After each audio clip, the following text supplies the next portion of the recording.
College football on CBS Sports Network is presented by Geico, UCLA and UNLV, Big Ten Mountain West. And in case you missed it, and many of you have, this is how UNLV built a 10-0 lead. Long drive, first possession, Ramon Viella, well beyond his career high. This is a 50-yarder that he knocks in. Anthony Calandry, the transfer from Virginia, with 6 assists. That's Nick Elksnis, the tight end, who in 25 games had no catches. He's got 2 here, including that touchdown. And the yardage and the time of possession heavily weighted towards UNLV. Yeah, and a lot of penalties tonight from both of these teams. Not operating with a lot of discipline, but UNLV has been able to be impactful on the ground, and that's why they have the time of possession lead right now. Nico Iamaleava, the quarterback, the transfer from Tennessee. Jet Thomas hit initially by Chief Borders, and a gain of 2. Andrew Powdrell is there to finish him off. Last week, Utah's defense dominated, and UCLA's offense sputtered. Just 220 yards total, 136 through the air. The ground game was non-existent. They ran for just 84 yards. Deshaun Foster told us this week, we have to run the ball successfully, and we will do it on Saturday nights. Anthony Woods, and Woods across the 40, and to an extent, they have. Although they're down 10-0, their best plays tonight, Turbo, have been on the ground. Yeah, and that's why it's important for UCLA to just stick to the ground game throughout. Obviously, Nico is a special player at quarterback, but if you want to open things up for him and allow the game to come to him and make things a little bit easier, the ground game has to continue to be the forefront for UCLA offensively. We saw Tino Sunseri, the new offensive coordinator for UCLA, and Sunseri dials up another run, and this time Woods is stuffed. Well, didn't get it. It's going to be 3rd down and 1. I think you got to go for it right here if you're Coach Foster and UCLA. Excuse me, 4th down and 1. You haven't been able to keep possessions moving throughout this first quarter, and there is offensive coordinator Tino Sunseri. Yeah, he was last year with Indiana as the co-offensive coordinator and quarterback coach, and of course Indiana had that. Prevent your defensive player. Game clock operator, please reset the game clock to 13:38. 13:38. Indiana had that great year last year, 11 wins, first time in school history, got to the college football playoff. Now the irony is, he got to the college football playoff, and he's here as the OC. Iamaleava also got to the college football playoff as the quarterback at Tennessee. And of course, he portaled in. Sunseri is here calling plays. And he's looking on the sheet for 4th and 1. What does he like? Berger is in the backfield. Jalen, the biggest of the back, 6'1", 215 pounds. And I agree with this for UCLA. They got to find a way to keep the chains moving. And, you know, if I'm calling this play, I'm giving the ball to Jalen Berger.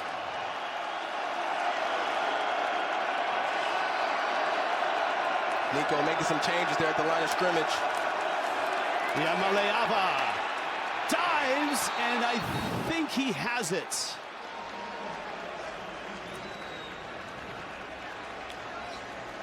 Iamaleava last week did damage on the ground. Ball popped loose, but the ball cannot cause the fumble in that case. Nice physical run by Nico. Read zone. He can either give it to his back or take it himself. The read told him to keep it himself, and he's able to make a play for a 1st down. 1st and 10. Play action. Quick throw, and it's incomplete. The receiver, Titus Mokiao Atimalala, stopped in his pattern, and that ball, and UCLA, fortunate that was not picked. Yeah, he's throwing to Atimalala, and he just stops on his route, runs into a defender. He's got to run through that. Nico's expecting him to continue to come across. Boy, they lost a lot of talent from that wide receiver room last year. J. Michael Sturdivant transferred to Florida. Logan Loya transferred to Minnesota. Hit and dropped. Nico goes down at the 42. Donovan Spellman from what has been a pretty good Rebel defense so far for defensive coordinator Paul Guenther. And they get all three running backs in the backfield on this play, trying to throw off the defense of UNLV, and they read that one like a book. Third tackle for loss already for UNLV. 3rd and 13. Little inside screen. Not much going there. Mikey Matthews to the 45. That's a gain of only 3. Yeah, you got to punt this football now. There's Guenther, longtime NFL defensive coordinator, defensive coach, who bought a house in Las Vegas when he was with the Raiders, then moved on to a few other teams, then got a call to see if he wanted to coach the defense at UNLV. He said, yeah, because I still got the house here. Made it a no-brainer for him. And, you know, he had some question marks in terms of wanting to coach college, but he's had the most fun in his coaching career. That's what he's told us. And these college kids have really bought into the system, and he loves the fact that these kids that he has wants to be great. Will Carroll. This is D'Angelo Irvin. Good special teams play by UCLA as they get down there and make a stop. 10-0 start for the Rebels in Vegas.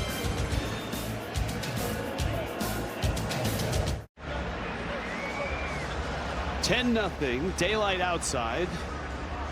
Lots of frenzy, lots of red, and some blue here inside.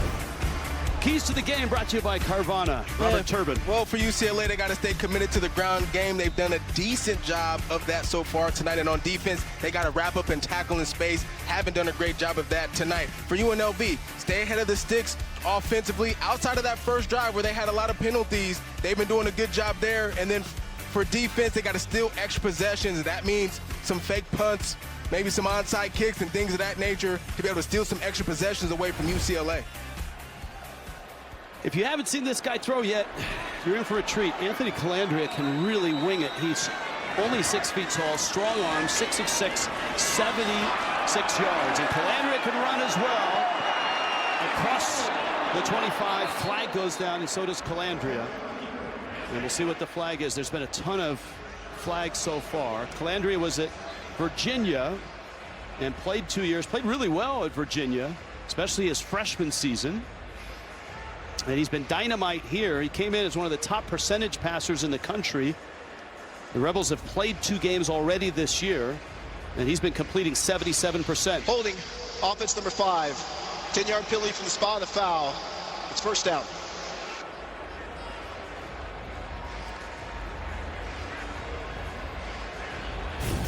So the hold is on UNLV. Right there, just hands on the outside, grabs the inside of the shoulder pad. And you just got to keep your hands inside to stay more disciplined there. That's Coy Moore with the hold.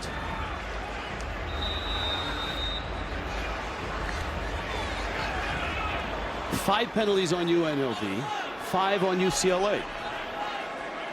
Jalen Glover in the backfield. And in the exchange, it's 1st and 5.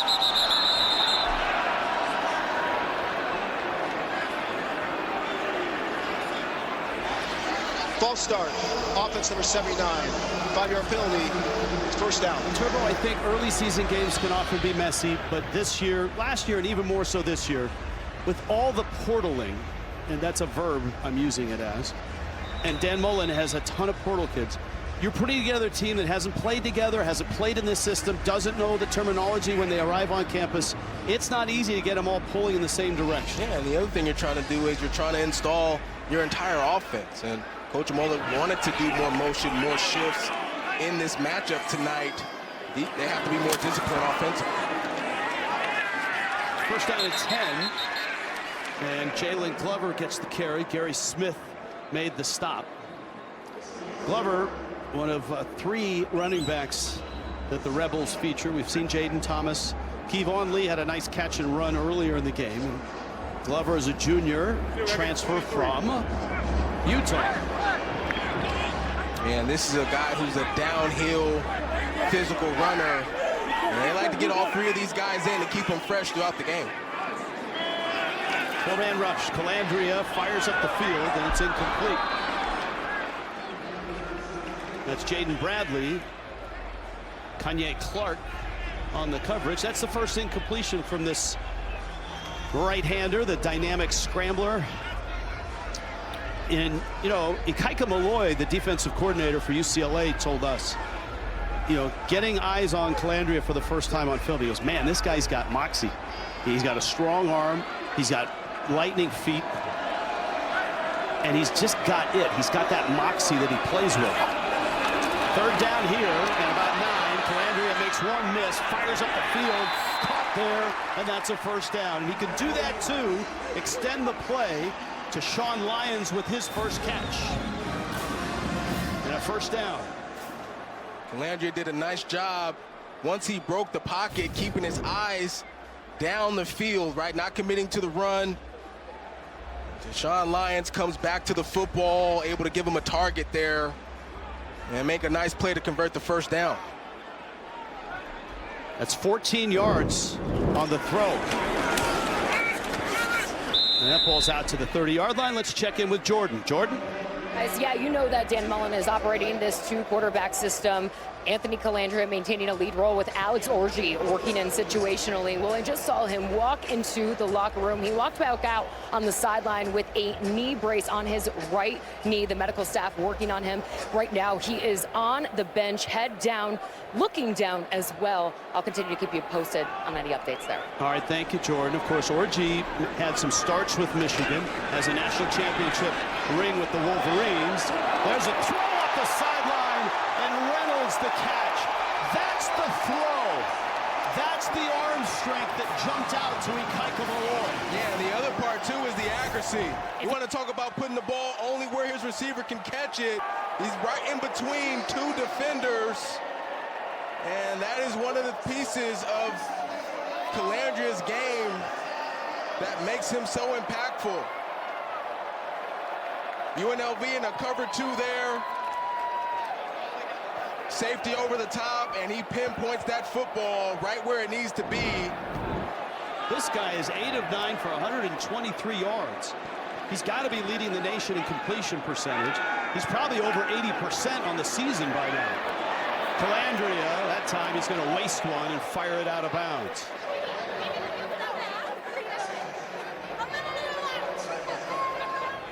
Yeah, nice job by Calandria right there. When he took the snap, he looked to his left. He wanted to hit Jaden Bradley down here at the bottom of your screen.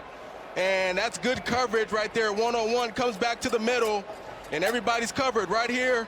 Everybody's covered there.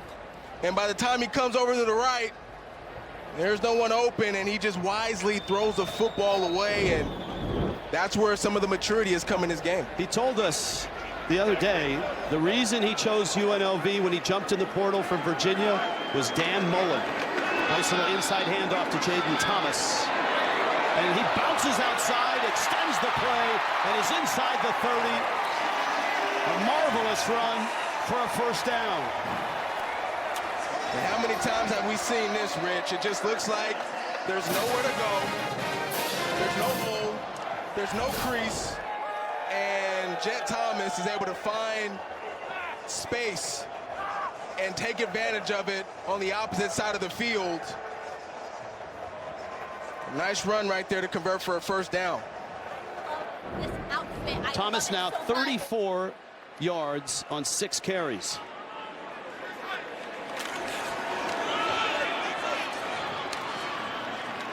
Thomas again, this time to the 25-yard line. Go from football to footy. Don't miss a United Soccer League showdown. The Velocity of Spokane. Westchester SC is tomorrow, 7 Eastern, right here on CBS Sports Network. In Las Vegas, Allegiant Stadium, the Big Ten team is in the house, and UNLV is showing that the 2-0 start, at least so far in this game, is no fluke. They're up 10-0. Sean Foster and UCLA lost big last week at home against Utah, 43-10. And it's the Rebels who are running the football right now. That down at the 21-yard line. Juju Walls made the stop for UCLA. And as explosive as UNLV is in the passing game, and they ran the ball 76% of the time over the course of this season so far. So they're very intentional about getting yards on the ground. For UCLA, they need to make a big play here. Somebody needs to make a big play on the football. And that's a concern, that number. 3 of 4 on third down. Last week, UCLA gave up 14 first downs on 17 attempts. 10th play of the drive, 3rd down and 4. Calandria fires. It is caught! Touchdown! O'Reilly! Going on the field, it's a touchdown. Another gorgeous throw by Anthony Calandria. Well, defensive coordinator for UCLA, Coach Malloy, decides to dial it up. Leaving his corners on an island, one-on-one. And Troy O'Meara able to take advantage and come down with a beautiful ball thrown by Calandria. 9 of 11, 144 yards, 2 touchdowns.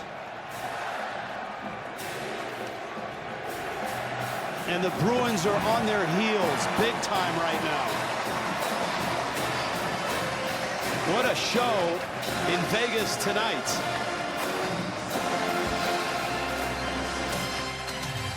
UNLV off to a 2-0 start and on top of the Bruins, 17-0.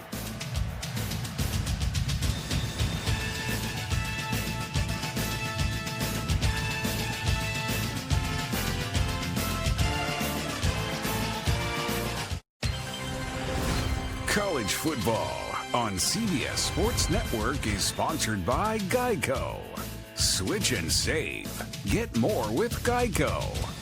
By Verizon. And by Old Trapper Beef Jerky. What's your beef? Night falling here in Las Vegas. Scoring summary, 87 yards, 10 plays. Dan Mullen's offense is really clicking right now. And they've been on since that second half of their opener, the comeback win over Idaho State. And what they've been able to establish, Rich, is balance. Being able to be efficient running the football, and that's opened up their passing game, forcing defenses to be aggressive, and then UNLV then able to take advantage. Well, some spark, something has to start going right for UCLA after last week and so far this first half this week. Frias. And Frias out across the 27. Now, we showed you the sphere. The Wizard of Oz, of course, is playing there. That's right near our hotel. And they're hoping that it's sort of that type of finish, right? That he has finally come back home. Nico Imaleava. And at Tennessee, man, he was really good. 10-3, 6-2 were the record for Tennessee. They were the 9 seed in the college football playoff. He threw for over 200 yards a game, 19 touchdowns, 5 interceptions. NIL dispute at Tennessee. He portaled out and arrived in Westwood. And so far, he has yet to really get on track. Rolling, little dump off there. That's Javian Thomas. Javian Thomas is out to the 11-yard line. It's an 11-yard pickup. You know, the ironic thing is UCLA had a portal quarterback in, Joey Aguilar, when Iamaleava committed, and they keep it on the ground out to the 41. That quarterback said, I'm out of here. And he left. That was Jesse Aguilar, who came in from App State a day after Nico arrived, says, I'm out of here. Guess where he went? Tennessee. That's right. In the spot that Nico left. And guess who's starting right now for Tennessee as a quarterback? That's Aguilar. It was like a college trade, they called it. Yes, it was. That was a lot of portaling. Good throw there. Gilmer. It'd be wise to get him the football. He's one of the playmakers on the outside for UCLA. Bruins really haven't stretched the field much at all, either last week against Utah or here tonight, certainly against UNLV. Yeah, and at some point, they're going to want to challenge these DBs down the field. They just haven't had the right opportunity to do so. Being intentional about running the football. And that last play, a good tackle by LaTerrence Welch. Had he not gotten that, it would have been big yardage for UCLA. 0 of 3 on third down. Whew. Let's see where they mark it. They're 0 of 4 on third down now. Amaris Brown, the Mountain West Conference Defensive Player of the Week. Tino Sunseri looking at the call sheet right now. They have converted on a 4th down, and this is 4th and 1 in their own territory, down 17-0. We're under 4 minutes left. Yeah, I think it's no doubt that you go for it on this play right here. You're going to see something very similar where either Nico's going to keep this football or give it to the running back. He's hit, fumbles, and UNLV stops him. Yeah. Same play other side, Rich. On the first 4th down, they ran the read zone. The back was lined up to the opposite side, the right of the quarterback, and they were able to convert. This time, they run the same play, but they flip it, and UNLV just not fooled. Nothing is going right for the Bruins in Vegas. Amaris Brown with the hits. Rebels with the momentum. And a 17-0 lead. 3.5 left in the second quarter. You're watching college football on CBS Sports Network, presented by Geico.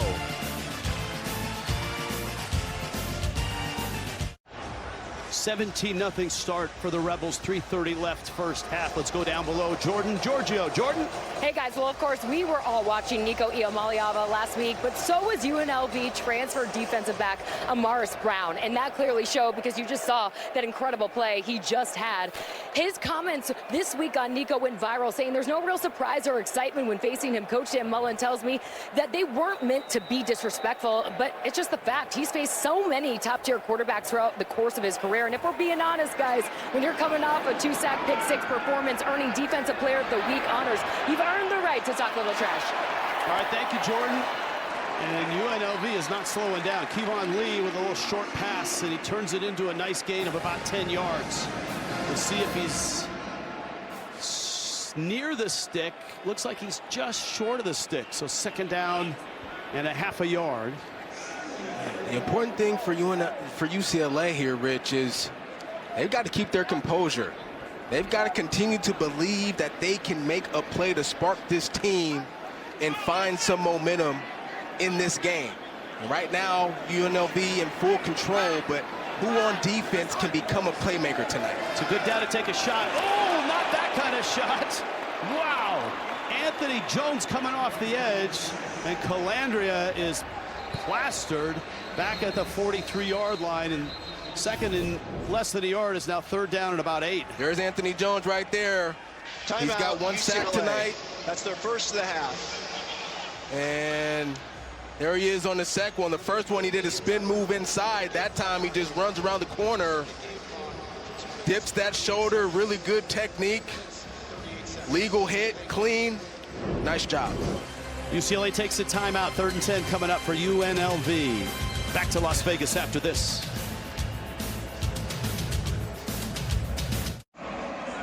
$17-0. UNLV on top. 2:38 left. In the second quarter, huge week 1. NFL on CBS. Got a doubleheader, early slate. Aaron Rodgers and the Steelers. He makes his debut against his former team, the Jets. Hey, the Raiders at Patriots as well there. Lions and Packers at 4:25 from Lambeau. You can always count on Sundays, the NFL on CBS and Paramount Plus.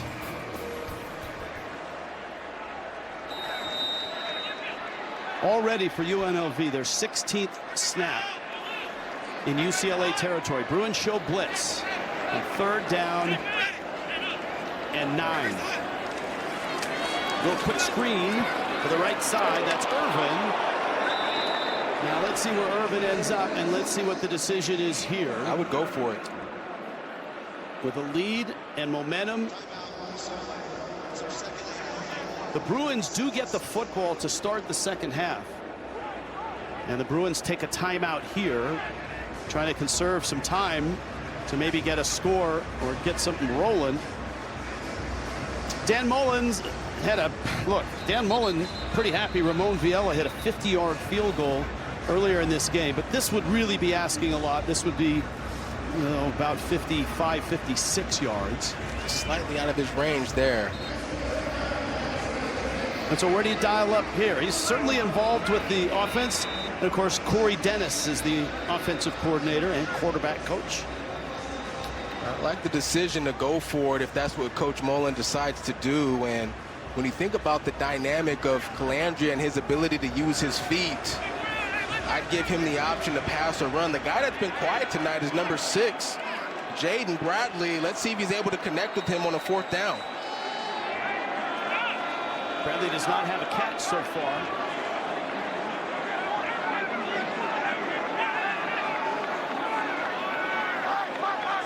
Trying to draw him offside.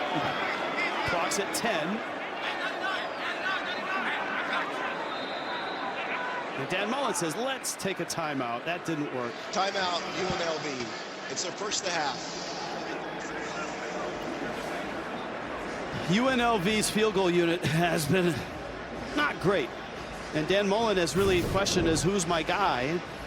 Ramon Viella had been 0 of 2 from beyond 30. This was plenty long from 50. Able to sneak that one through there. And I think Dan Mullen on that last play, just trying to get a feel for what UNLV wanted to do on defense. This is one of the best, if not the best place to kick in all the NFL, because there is some altitude and it's indoors, right? No doubt. You have to deal with the elements. Yeah, you know, and it's obviously field turf. All right, Jaden Thomas comes in. Offense is back out. Yeah, so it's interesting. During that timeout, Paul Gunther went over to talk to Coach Dan Mullen to give him some advice on what the defense looked like for UCLA. Shotgun snap, 4th and 5. Over the middle, it's caught. That's Gums. The tight end has been so huge for UNLV. Elks has caught the touchdown, and Gums snares a 4th down throw. Yeah, first catch of the night, and he's their do-it-all tight end on this football team. He can line up at tight end. He can line up in the slot. You'll see him lined up at fullback. Nice patience in the pocket there by Anthony Calandria, and really good hands by Barkees Gums. So Dan Mullen knows what he's doing right now. UNLV looked great last week. They looked great in this first half, and they're on the move. 2-minute timeout, first half in Vegas.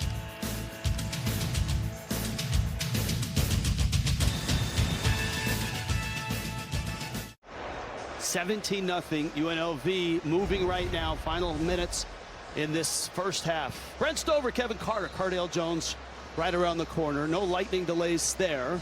They're safely in the studios in New York. They'll recap the rest of a busy day in college football. Coming up, Verizon halftime report. Anthony Calandria, brilliant in all 3 games, and especially tonight. 2 21-yard touchdown passes.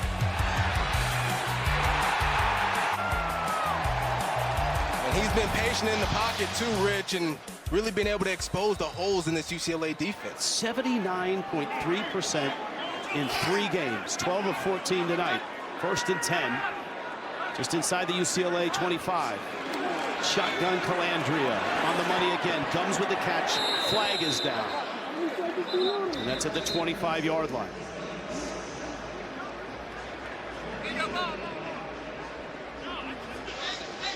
Offside. Defense number 3, lined up in the middle. 5-yard penalty. It's first down. Another flag and more frustration. Deshaun Foster and UCLA on the road. Look at where the corner on the top of the screen was lined up.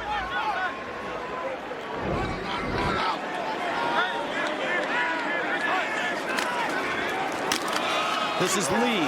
Breaks loose. Lee! Touchdown, Rebels! 19 yards. And that was just perfectly blocked by this offensive line. Really good patience by Kevon Lee. We got a penalty here for maybe unsportsmanlike conduct on UNLV. Yeah, it felt like it came down, on the kickoff. It felt like it came down way after the touchdown. After the play, unsportsmanlike conduct foul. Offense number 6. That's his first of the game. The 15-yard penalty will be enforced on the succeeding kickoff. We'll now have the try for point. That's, look, UCLA needs any type of foothold they can get. Gonna get those two offensive linemen pulling from left to right. They open up the crease. UCLA is out of their gap. They're able to move the line of scrimmage, and Kevon Lee then able to accelerate to the end zone. And Dan Mullen not happy with his wide receiver, Jaden Bradley, wants his team to maintain their discipline.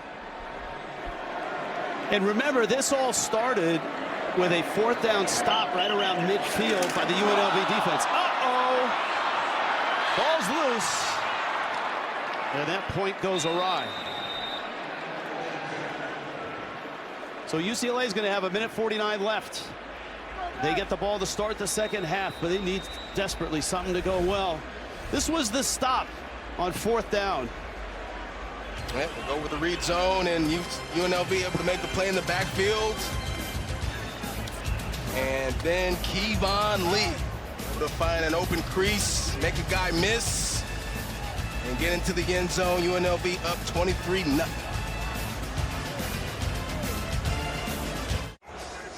Well, let's take a look at how UNLV was able to execute that last play. Here's Gums. He's going to come down on this backer. You're going to get a pull here to kick this guy out, and then this guy's going to come from most dangerous and just perfectly executed on the counter play.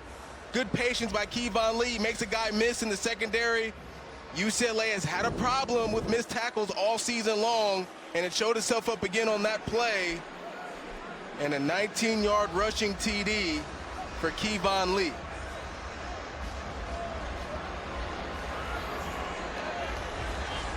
The missed tackles were deadly against Utah. Was it 16 misses for 116 yards? That's right. And 6 of those were tackle for losses that they weren't able to corral. You know, the other thing that UCLA really struggled with last year was 3rd down on defense, or last week. Utah was 14 of 17 on 3rd down. That can't happen in the college game. And tonight, 4 of 6 is UNLV on 3rd down. Frias up the middle. Return aided by the 15-yard penalty. And Paul Gunther's defense has been really solid tonight, too. Yeah, he's been able to open up his playbook defensively and bring more pressure looks. And this young UNLV defense has been able to execute it to a T tonight. They're getting better with each week, and they're finding ways to make big plays in big situations, Rich. Yes, they have. There's Paul Gunther.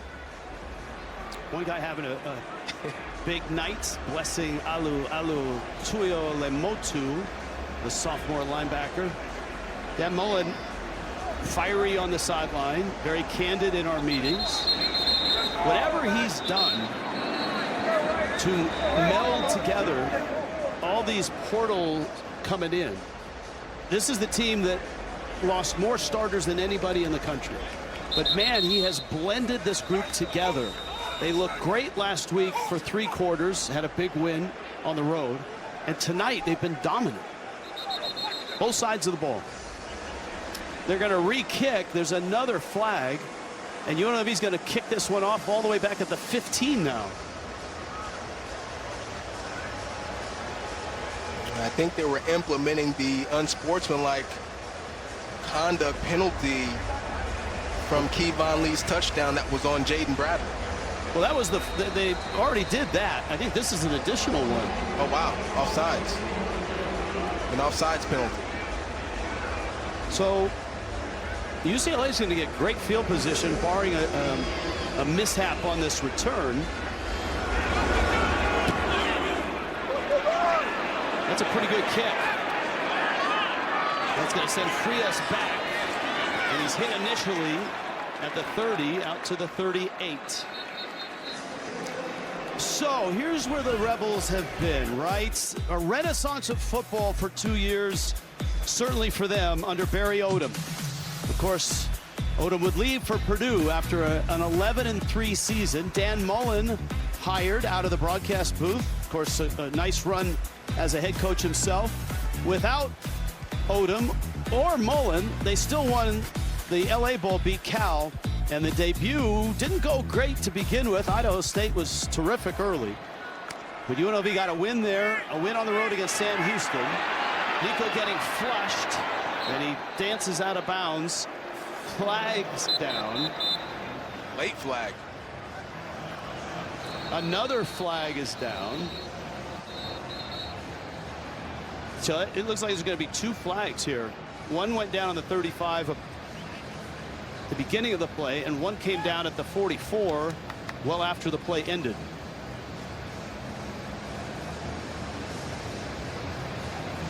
Looks like there might be an unsportsmanlike conduct there on the defense.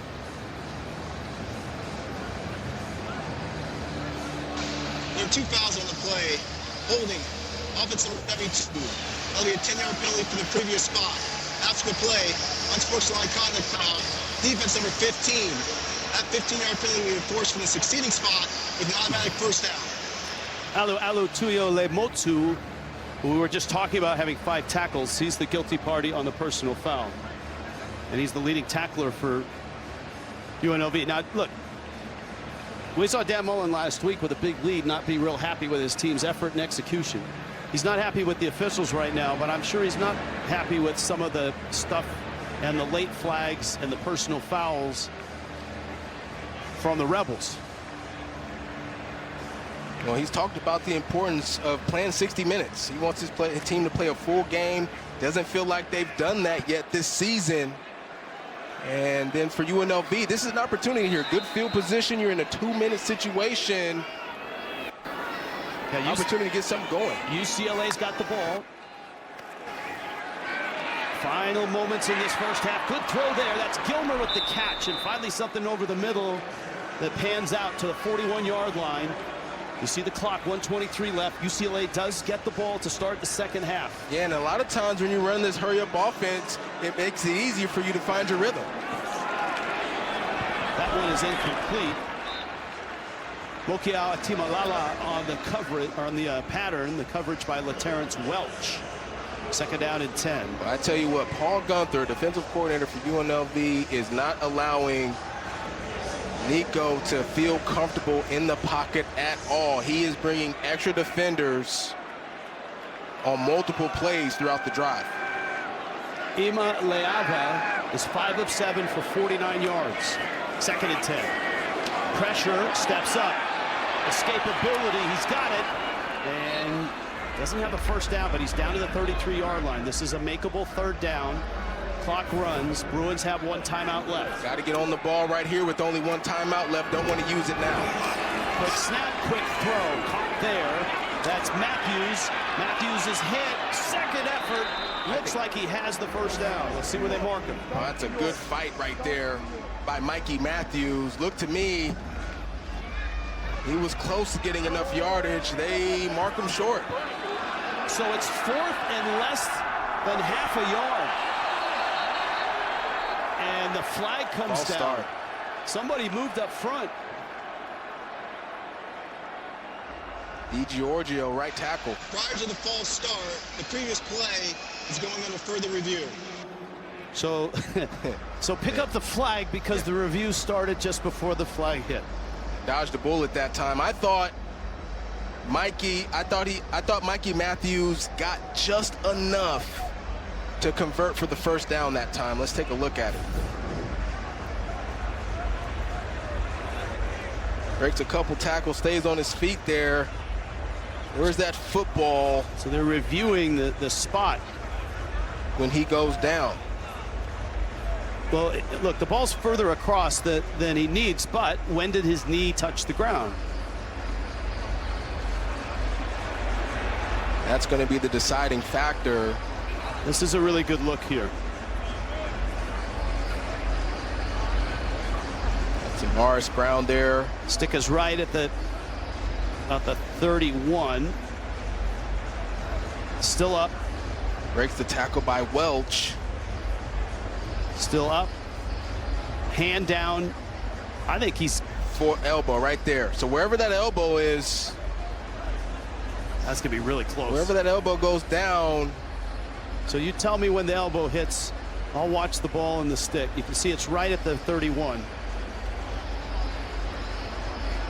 Ball is down. Across. I think the ball's across. You can see that? Yep. because if you saw where he was carrying the ball, see how forward in his body he was carrying it? I think he's across. Now they can piece together, and this is a Big Ten crew, and collaborative replay is back just outside of Chicago in Rosemont. Elbow. There may not be enough to uphold or to overturn, because the call on the field was he was short. Yeah, and I think that call is going to be upheld. I think it's too difficult to recognize whether or not he's passed, and to me, he right there, that angle, I thought he looked short, just short. And so for Coach Foster, assuming that it's going to be a 4th down, look, you've tried the read zone play twice. One time it worked, one time it didn't. And I think a quarterback sneak in this situation, I mean, Nico's 6'6". You're right. Here we go. After review, the ruling on the field is upheld. It's 4th down. So it forces them to run a play rather than take a throw downfield. They may have to, depending on the end of it, use a timeout to get back up. But they're down to 35 seconds. It's 4th and inches.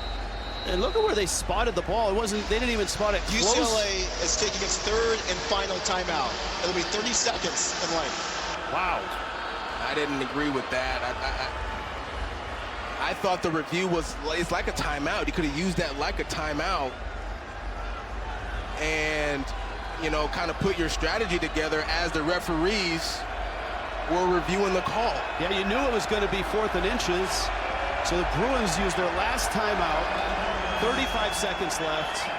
They've gone zone read right, zone read left on both 4th and 1s. They picked up the one to the right, not the one to the left.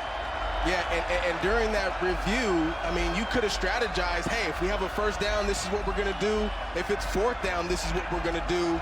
You know, I think the burn a timeout is critical right there in that situation.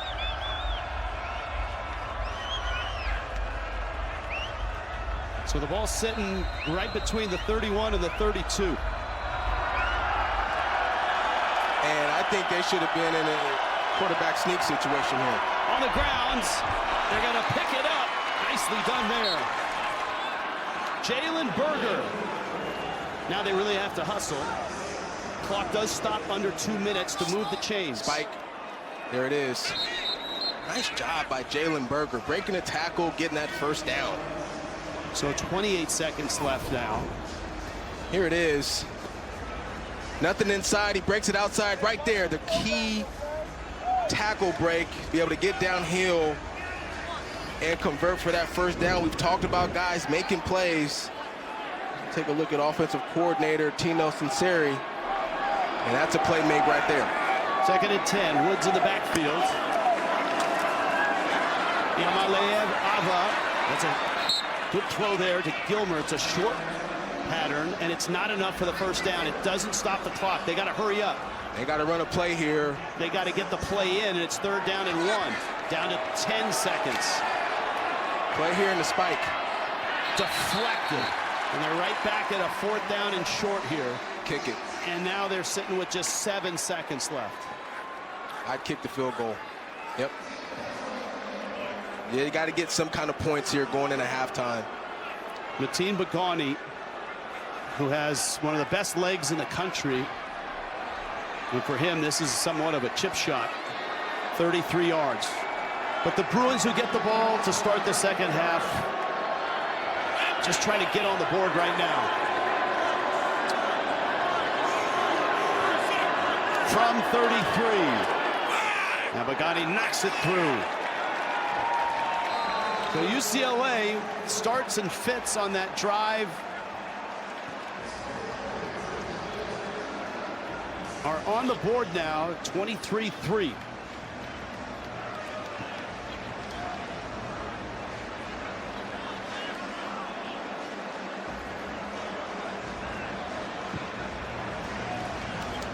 If you're just joining us, UNLV looks terrific tonight. So they did as well last week. And Turbo's head turners, obviously they've caught your attention. Yeah, no doubt, and we're witnessing one of those teams tonight, UNLV, and they've been impressive in their first 2 games of the season. And again tonight, I think we should keep a side eye out for UNLV. Miami, Ole Miss, and Utah also fall into that category with impressive first weeks. Well, next week we'll be up in Laramie to watch Utah and Wyoming. That's right. Wyoming off to a pretty good start. Obviously, Utah. Hey, it's hard to judge first game with Utah and UCLA. Utah looked great. UCLA obviously didn't. And here's UNLV up. Dan Mullen still pacing the sideline. 23-3, 4 seconds left in this first half. It looks like the UCLA kicker does not have the tee to kick the ball. There he is. He's a full-service kicker, this guy. He's an All-American type kicker, too. Pagani's just terrific. 57-yarder last year against Iowa. 20 of 24. He was 3 of 5 from beyond 50 last year. The transfer from Cal.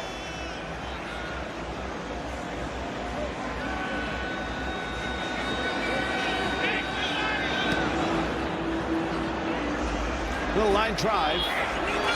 UNLV will try to return it as the clock expires in the first half. The Rebels, trying to get to 3-0, have come out and put 23 on the board in the first half. UCLA gets 3 at the end. That's the end of the first half. Verizon halftime reports coming up in Vegas. So far, 23-3 UNLV.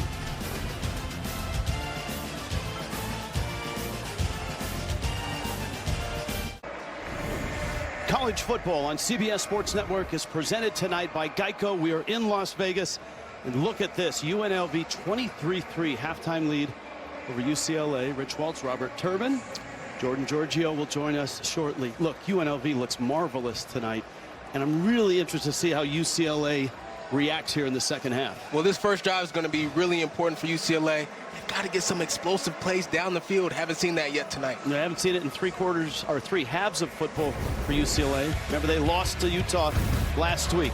UNLV was firing right away, and Anthony Calandria hitting Nick Elksness 21-yard touchdown. This is a 21-yard touchdown. Troy O'Meara with the catch, and then Kevon Lee finds the end zone. And this Rebel offense, which was so good last week, has racked up 250 yards, obviously on pace for 500 in this game against a Big Ten opponent in UCLA.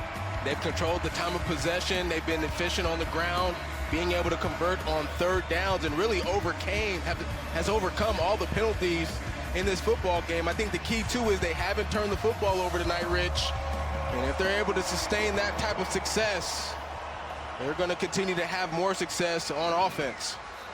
UCLA gets the football to start the half, and they did get their field goal on that last drive, albeit squandering a timeout on a long review on a 4th and 1. They had to burn the timeout and get the team on the field to run that 4th and 1. They could have used that timeout further down that drive. As it is, they essentially ran out of time and had to settle for 3 points. Yeah, I thought just mismanagement there by Coach Foster and the staff that time, but got to put it behind you right here to start this second half. And this first drive, very important for UCLA to get something going. They have got to find a way to keep a drive going and get into the end zone. Anthony Frias is deep, and here we go, second half. UNLV a big lead. A large hill to climb for UNLV. We go down to the field, check in with Jordan Giorgio. To actually check in with both head coaches at the half. For UCLA head coach Sean Foster, he tells me it's deja vu. The same thing he saw last week against Utah. The plays are there. They just got to execute. As far as his quarterback, Nico Iamaleava, he said he just needs to let the game come to him. He told him to relax. Don't try to do too much. Now, for UNLV head coach Dan Mullen, he's okay. Not a huge smile on his face. Pleased with the performance, of course, but mentally those silly penalties cannot happen. He did update me. Alex Orji is out for the remainder of the game. game. Cam Frail will be the next man up. All right, good stuff, Jordan. Thank you. Straight ahead, Javian Jet Thomas, and he's out to the 29-yard line. And this is a running back in Jet Thomas that they need to give the football more to. He's got the biggest run of the night for them, and like the way they're starting this drive. Yeah, you see the first half possessions, not a whole lot there. They did move the ball. That second one fumbled on the third. Time of possession and snaps weighted heavily to UNLV. Throw to the side. Mokiao Atimalala with the catch.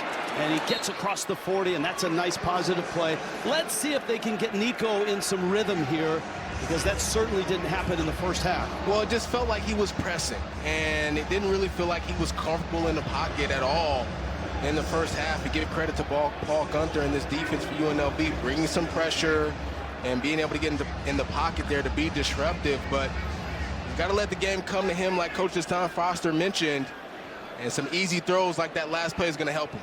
Now you got Woods and Thomas in the backfield. Play action, and a throw across the middle, caught by Gilmer.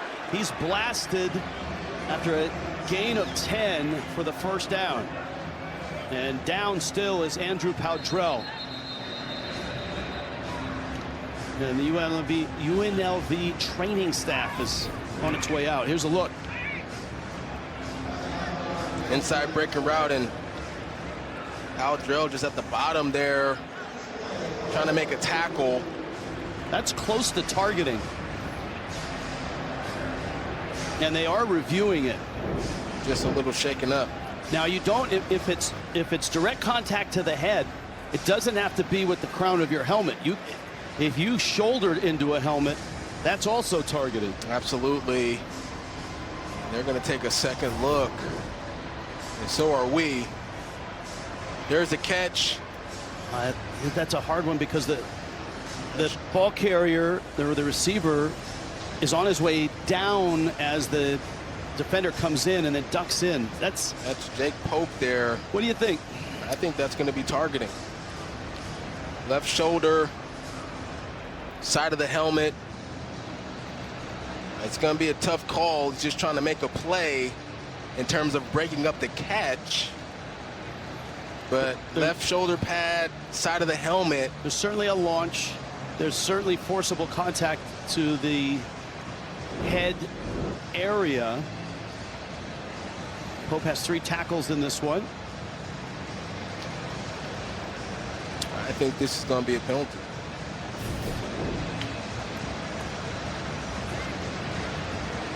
It's really the forcible contact piece to me. And on that shot, it almost looked like some of the side of Pope's helmet also with helmet to helmet. Yeah, the forcible contact is going to be the part that I think forces this call. I mean, it's tough on safeties. Trying to come downhill, make a play, break the football up on a catch. It's a moving target. Yeah. Ball carrier was starting to dip. He did seemingly try to look like he was leading with the shoulder, which is how you're taught. No doubt, no doubt. At the same time, you're still trying to protect players. And this is a long review. One of 3 elements must be present. Launch, leaving feet to attack an opponent. Upward or forward thrust to the body. Would you check that one? After review, there is no targeting on the play. Nice. The result of the play is a first down. Nope. So the officials felt he had enough shoulder and maybe enough body not to warrant the targeting. I don't know that Deshaun Foster agrees. But it's notable now that UCLA is moving the football, finally, with some tempo, with some rhythm at the start of this second half. Well, the big difference is that they're not having, Nico sit in the pocket. They're getting the ball out quickly, short routes by the wide receivers, and able to find some rhythm because of it. Iamaleava is 9 of 12, 81 yards. So his numbers look pretty good. He's been accurate. At times he's been rushed. Another quick throw. Mokiao Atimalala flags her down in the defensive backfield. And Atimalala having a nice start to this half. Pope makes the stop right at the 40-yard line. Yeah, and holding on Mikey Matthews, number 7. Got to keep his hands inside. Holding. Offense number 7. 10-yard penalty for the spot of the foul. It's first down. He does a good job initially. There he is, top of your screen, and as soon as the defender gets out of your frame, you got to let him go, and almost tackles him right there. That's an easy call for the refs. Both teams are on pace to have double-digit penalties and triple-digit penalty yardage. And this is what you don't want if you're UCLA, right? Playing behind the sticks, now you're in a 1st and long. This is Woods, and Woods into Rebel territory, inside the 35. UCLA rallies to their runner. Flags come down right at that scrum on the UCLA sideline. Helmet came off of Jaheim Joseph as well. There's no doubt UCLA's come out with some fire here in the second half, as you would expect. But the important thing really for both sides here, Rich, is you've got to be able to keep your composure. The result of the play is a first down. After the play, unsportsmanlike conduct, offense number 74. It's a 15-yard penalty for the succeeding spot. It's first down. Julian Armella, the junior transfer from Florida State. Let's see if we can find him. 74 white. Yeah, he's going to come from the right side of your screen here momentarily. That could have been a flag there. Armella comes in and he gets in his face. I didn't see much there, but maybe the contact with the head, the helmet to his head there. You can see Tino Sinceri, the offensive coordinator, grab him by the jersey. That's a costly penalty. Back close to midfield. Look at the damage with penalties. Another quick throw there. Nicely done. Jack Peterson, the backup tight end, and Peterson bowls his way across the 35. And it feels like UCLA has something right now. Yep.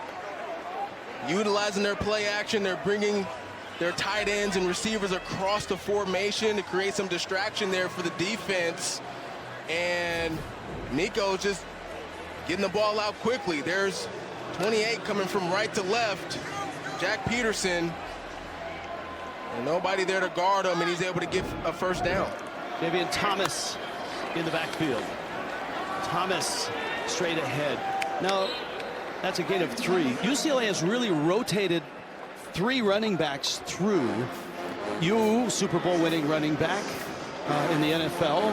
Do you like the rotation aspect of this? Well, it's tough when you've got 3 guys that you're trying to roll in because, you know, each guy's trying to find a rhythm, trying to find their way within the game. And Coach Tino Sinceri, you know, really believes that he can get all 3 guys going in the game, but really tough to do when everybody wants the ball. Now Woods is back in.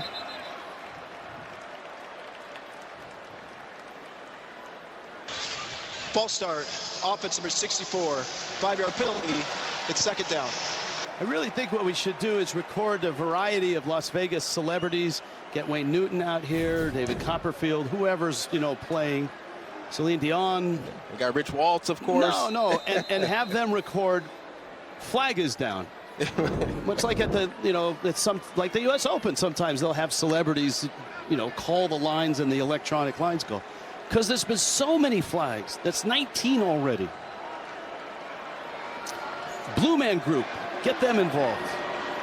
Second down and 13. 4-man rush. Little swing pass. That's Woods. Woods to the 33. And yeah, I know Blue Man Group doesn't talk, but it still would somehow be entertaining. Well, Woods is going to come across the formation and catch the ball, get what he can, but here's UCLA in another 3rd down situation, and this has been their Achilles heel really all season long. They're 0 for 6 tonight. 2 for 17 in 2 games. And if they want to keep drives going, obviously, you have to be able to convert on the money down, and you know Paul Gunther and UNLV is going to bring pressure. Here comes the pressure. Nico's throw on the money, caught Mokiao at Timalala, who's been a target on this drive to the 18. Best play, best throw of the night. Look at the protection. Got it blocked up. Tino stays patient in the pocket. Nice throw. End zone contact. No flags. Amaris Brown on the coverage. Mikey Matthews in the pattern. Second down 10. I think I said Tino on that last play. I was talking about the offensive coordinator. Nico obviously playing quarterback. There's Mikey Matthews on the wheel route. What did you think there? Yeah, a little contact there at the end. We've seen UNLV get a call like that tonight. I thought maybe a flag should have been thrown right there. Ucla Unlv has been accurate all night. Second down and 10. Matthews in motion. Keep it on the ground. To the 16-yard line. Let's see where they do mark it. Maybe the 17 here. Verizon red zone.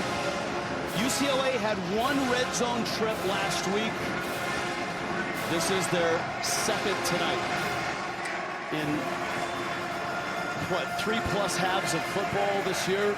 You got to get to the red zone more than 3 times. And I think, look, to start this second half, you've got to be aggressive if you're UCLA. And so if you don't convert here on third down, I think this is 4-down territory for UCLA if they're able to get some yardage here. False start.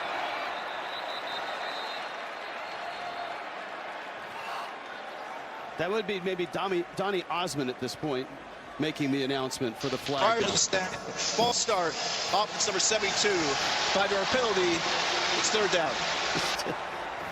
So interesting, Garrett DiGiorgio, that left foot, going to move a little early.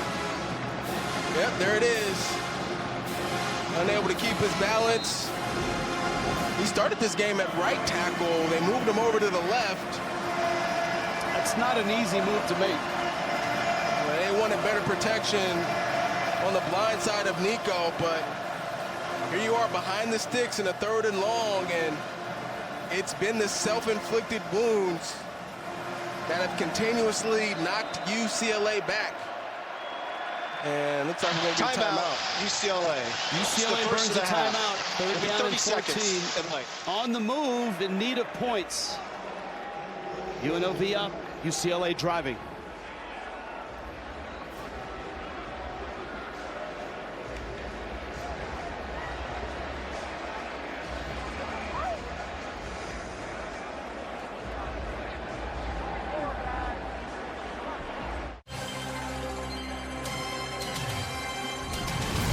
College football on CBS Sports Network is sponsored by Tums Gummy Bites. Get fast relief of occasional heartburn with Tums Gummy Bites. By Walmart. The Walmart you thought you knew is now new. Who knew? And by Rogue. Don't weaken. One of the great runners in UCLA history, now their head coach, Deshaun Foster. And a big third down coming up. First possession, second half. UCLA was dominated in the first half. They got a field goal to end the first half. This is the first drive of the second half. Penalties that put them at 3rd down and 14 here. Nico Iamaleava has been sharp on this drive. UNLV brings 4. Scramble, fires, flag down, wrestling match. And UNLV has the football. That's Ben Wahad. And Ben Wahad is out across the 5, but there's flags all over the place. There was no whistle during the wrestling match, so I assume he came away with it. But as usual, there's a flag. That was an excellent play by Ben Wahad, but I think you're going to get a holding penalty on the defense. It's our 21st penalty flag of the night. Actually, there's been a few more, but those were declined.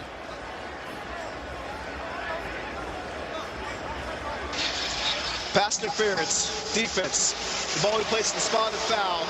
Automatic first down. Number 7's helmet came off. He must sit out for 1 play. So the interference, I assume, was on Ben Wahad along the goal line. Let's take a look. I think it was actually on Amaris Brown in coverage against number 7, Mikey Matthews, before the throw. Well, that was Peterson, the backup tight end, who was in the wrestling match. And what a play that was by Ben Wahad, but a break that UCLA desperately needed here in this football game. You know, if Peterson's foot was out of bounds during that wrestling match, that would have been a completion. Instead, they'll take the penalty, and it's 1st and goal. And hard running there by Anthony Woods. 6'1", 225. Woods, transfer from Utah. Moavese made the stop for UNLV. Yeah, was the rushing champ in the Big Sky a couple years ago, 2023, had an ACL injury last year, and, you know, back here with UCLA and making an impact in the backfield. Jalen Berger now in the backfield, 2nd and goal. From the 4, Bruins trying to stick it in. Habermill in motion, little toss, caught! Noah Fox Flores. 3rd on the depth chart at tight ends. Soft little toss from Iamaleava. And UCLA is in the end zone. And they've got that toe holds. They've got a little momentum here. Well, they faked the run there to Jalen Berger, and that really caused the defense for UNLV to sink down to the line of scrimmage. And Noah Fox Flores just leaked out there to the flat left side. And how about Nico finding some comfortability and getting his first touchdown of the game? Extra point is up and good. UCLA got 3 points going into halftime. They get 7 points coming out of halftime. 12 plays, 75 yards, over 7 minutes. Noah Fox Flores and the Bruins in the end zone for the first time tonight.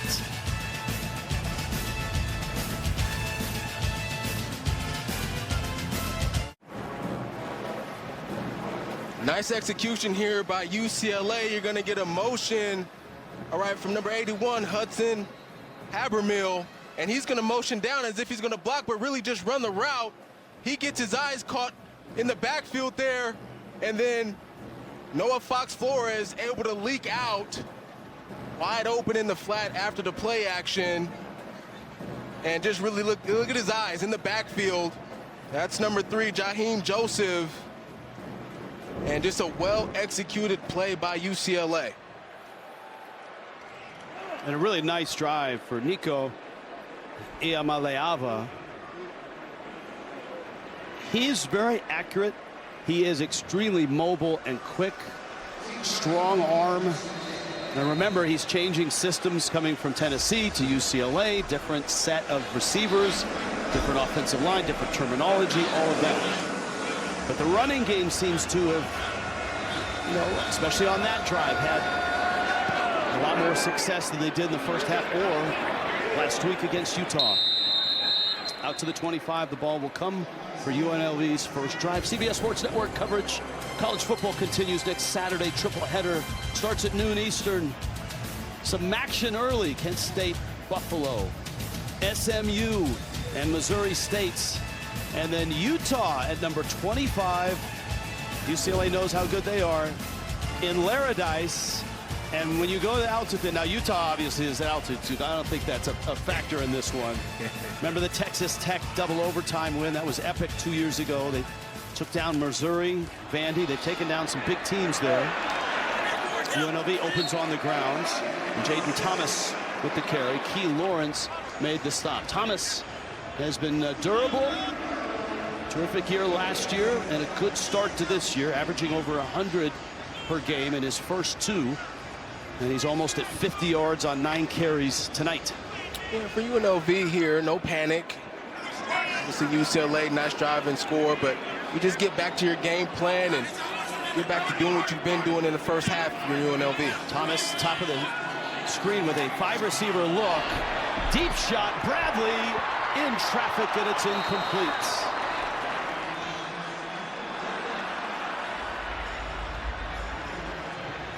Jaden Bradley, 2 big games to start this season and has been very quiet tonight. I thought right there, Anthony Calandria That's Chisholm all the way back in coverage. Trying to be intentional about getting his best wide receiver the ball. And how about Isaiah Chisholm playing linebacker and getting all the way back there in the DB area. It's a good play. Let's see if this defense can get a third down stop. It was a good play by Cole Martin. They're down 2, play clock down to 1. They just get it off. Blitz comes. Calandria's throw to the sideline, and it's high over the head of JoJo Earl. Good pressure by UCLA. UCLA taking a page out of UNLV's book on this play. Man coverage on the back end, and they bring some blitz. Anthony Calandria able to stand in there and take a big hit. You'll see it right here. Boom. And that forces the overthrow for the incomplete pass. Also the first punt of the night for UNLV. And that, of course, an Australian punter. That's the rugby style kick. There's a flag down at midfield, he said knowingly. And, you know, the Aussie punters, oftentimes they'll run to the right or run to the left, get a little end over end action on it. Makes a sideline warning. UCLA at the first of the game. There's no penalty yardage associated with this foul. Timeout for media. Thank goodness for that. 23-10. Some momentum right now for UCLA.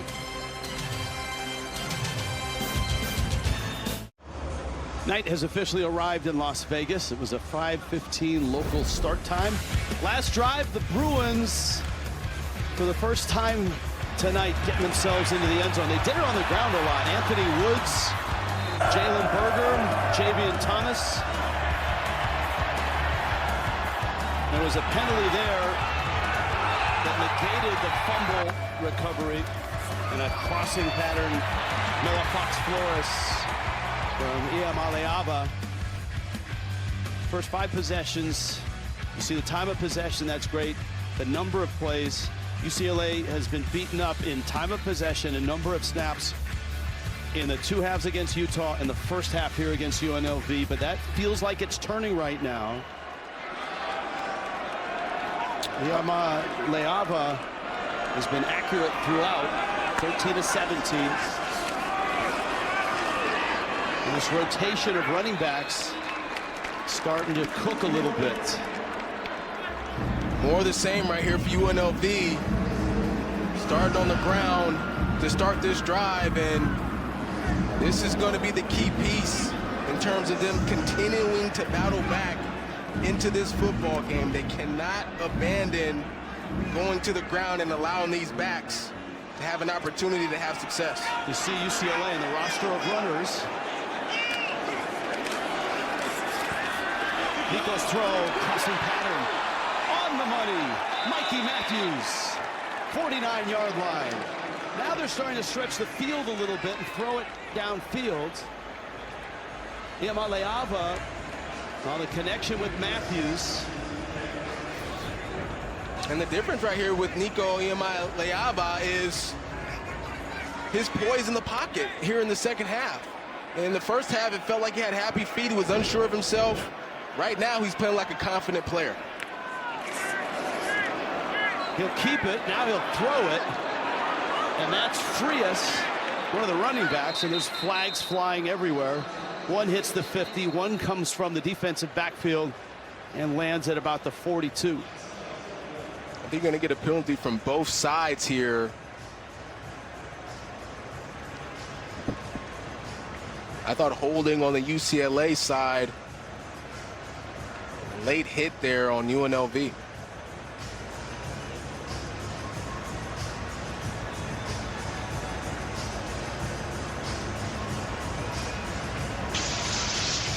There is no foul for an ineligible player downfield. After the play, personal foul, unnecessary roughness, late hit, defense number 36. 15-yard penalty for the succeeding spot. Automatic, first down. Justin Flo of UNLV, that's a big flag. Yeah, so runners down, boom, and then right there. Oh, yeah. That's close hit. to targeting. No doubt, and I'll tell you what, UCLA will take all of the extra yardage. I don't know. I think they're going to review that for targeting. Anthony Frias goes down, and they're going to take a second look at this. I mean, that's got launch. That looks like it's got crown to the helmet. Yeah. And look, you've got a ball carrier that's down. So here's another look. There's Frias is down. Oh, yeah, that's... Now, I guess the question really is, did he make contact with the head? And the answer, hard to tell from there, but it certainly looked like there was some contact. And did he lead with his head? Yeah. Justin Flo. That's the other piece here. Frias is down there, and it's hard to tell if the helmet, he's obviously a defenseless player. It's hard to tell if the helmet hit the helmet. If the contact was with the helmet of the UCLA player that was obviously defenseless. It did not look good, obviously. And the Big Ten review crew is looking at it right now. Launch leaving his feet to attack an opponent in an upward or a forward thrust to the body. You give a check to that? I give a check to that. Crouch followed by an upward and forward. After review, number 36 committed a personal foul targeting. He's disqualified from further participation in today's ball game. Look, if you just joined us, this game has been lopsided in UNLV's favor the entire first half. UCLA got that field goal to end the first half, then had a nice touchdown drive to start the second half. It feels like all the momentum is now squarely on the sideline of the Bruins. Yeah, and getting points at the end of the first half was critical for UCLA. Obviously, they would have liked to score the touchdown. They had a little bit of mismanagement with the timeout and clock. But to get the ball to start the second half, to go down and score, get a stop by our defense, and here you are marching down the field again, certainly the momentum is on UCLA's side. Now UCLA has run more plays than UNLV. Now the time of possession is even. It was lopsided in the first half. It was lopsided last week against Utah, against UCLA. So here we go. Bruins with some wind in their sails, still down 13 on the road. They've kind of taken the crowd out of this game as well. Yamaleava pumps, looks, scrambles, and then dives forward, maybe a yard. Marcel McDuffie made the stop. I thought he missed Mokiao Atimalala in the flat there to his left side. I thought he came off of him too quick and ran that football. You're going to see him coming in motion down at the bottom of your screen. He's open, but came off of him too quick. There he is right there. And, man, had he sat in there just a second longer and kept his eyes on him, that would have been a nice catch and run. 9 different Bruins have caught a pass tonight. That's a good mix. That one is knocked down. Habermill, the tight end in the pattern, bring up a third down and about 9. Blessing Alu Tiole Motu. Got a hand on it. Yeah, getting that big paw up there. Knocking that football down, and here we go, third down. It's been a situation again for UCLA. Yeah, it's been tough. You see 0 of 7, 2 of 11 last week. The last time they converted the third down, it was off of a penalty. Let's see if Nico can make a play here. Blitz comes. Lots of time. Throws. Oh, what a catch! Juggling. Gilmer. Quasi Gilmer hauls it in at the 20-yard line, and the Bruins move the sticks. Finally, a third down conversion. In the first half, Nico Iamaleava would have bailed on that pass play. He would have tried to run it himself. Timeout, UNLV. It's their first of the half. Instead, It'll be 30 seconds in length. He stayed patient in the pocket, and that's what he's been displaying all second half. He delivered a nice ball to Quasi Gilmer, and look at this catch. 5 catches. Good defense. 5 catches, 52 yards. Now let's see if he holds it all the way down. They may be looking at it. Yeah, that's a catch, man. That's a spectacular catch. Clear catch. And you can't play any better defense than that. UNLV took a timeout. Both teams have had to take a timeout early here in the second half. Nico Iamaleava really finding his comfort zone in the pocket. I mean, that's good defense by Powdrell. That's Andrew Powdrell in coverage. But just a great catch by Quasi Gilmer. Way to keep your concentration. Berger in the backfield. Another quick throw to the sideline. Matthews with the catch. Head down. Busted out of bounds. Bruins going with a little tempo here, too. And we talked about how that 2-minute drive to end the first half sometimes helps your offense get in rhythm.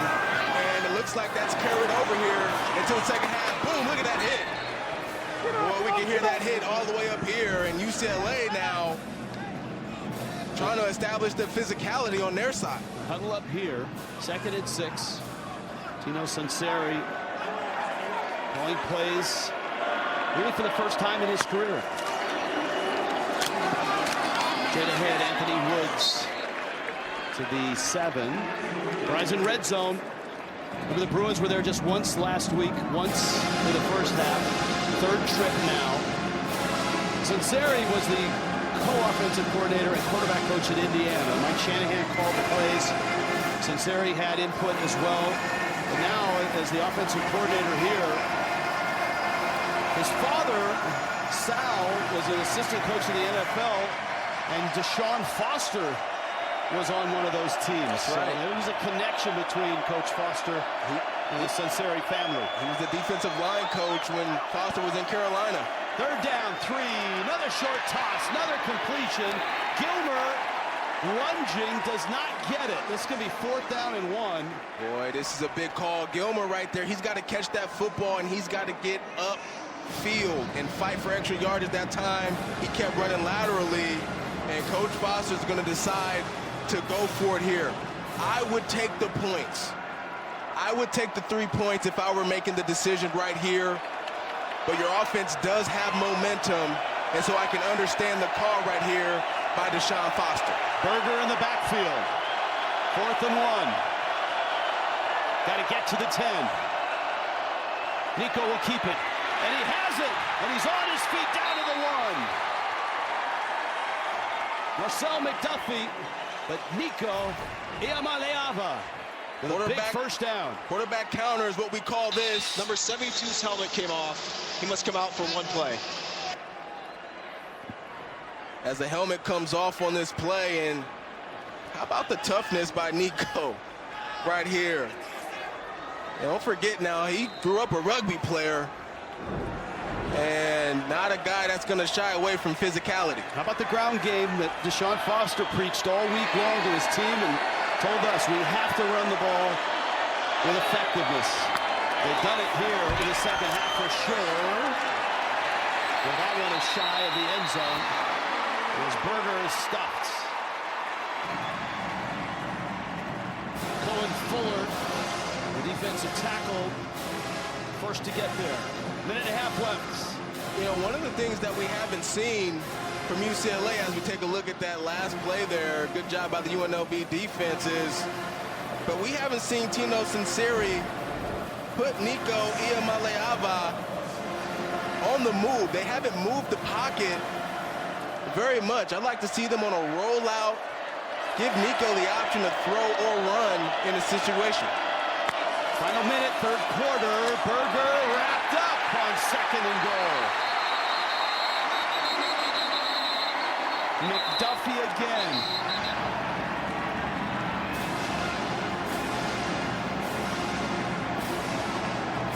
UCLA struggled to run the ball last year. 3rd worst in the nation in yardage and worst in terms of touchdowns on the ground. The power conference teams, The ball is marked at the 2. I think the other thing here is, you know, if you're not going to have Nico on the move, attack the edges with your running backs. All the runs have been downhill in the middle of the offensive line. 3rd and goal. Touchdown! Offensive pass interference. Gilmer with the catch. 2 flags in the end zone. Yeah, they tried to run the pick play. And Pass interference, offense number 2. 15-yard penalty from the previous spot. It's 3rd down. Mokiao Atila Mama. Atila Malala right here in the slot, going outside. Yep, you got to act like you're running a route, Rich. And right there, just runs right into the DB, and that's an obvious call for offensive pass interference. So was the foul at the goal line, or was it the first receiver threw in the end zone? Regardless of it, it's an expensive mistake yardage-wise, because now it's 3rd and goal all the way out across the, back out at the 17-yard line. Iamaleava with time, looking, flag is down, fires to the end zone, incomplete, and he gets hit. No flag for that hit on the quarterback, but a flag back at the 30. Holding, offense number 71. That penalty's declined. It's 4th down. Well, you definitely got to kick the field goal now. I mean, you've got a really good field goal kicker. This shouldn't even be a conversation. Here's the throw, and that's clear to me. That should have been called right there. That's roughing the passer. He's up in the head and neck area. I thought that should have been called. Lucas Conti with the hit, 35 yards here from Bagani. Again, this guy's got one of the best legs in the country. 7 seconds left, 3rd quarter. Twice now in the red zone, UCLA has had to settle for 3, and as a result, they're down by 10. Back in 30 here in Las Vegas. Deshaun Foster likes what he sees, though. Bruins are off the campus. Very different ball game here in the second half than the first half. Dominated by UNLV in the first half, 23-3 lead.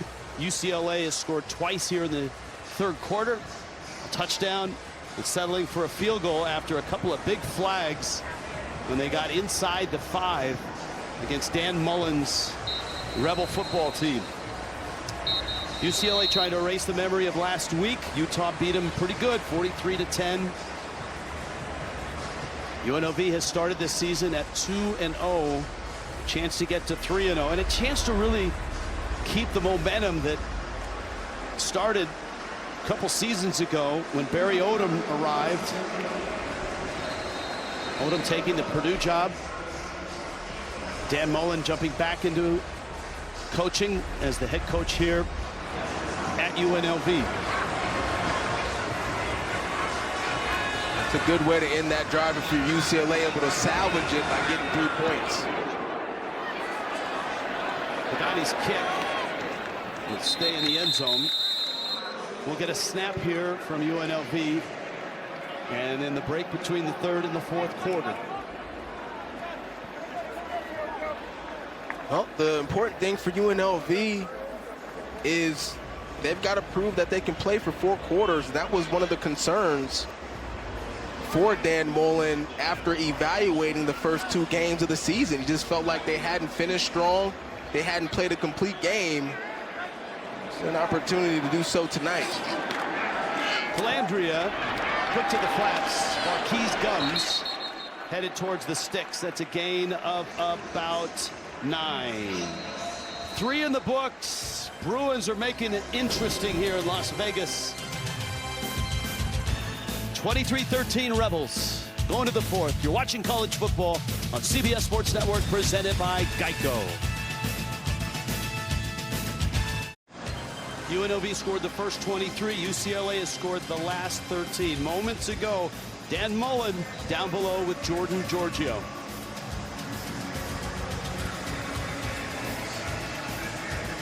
And we apologize, a technical issue.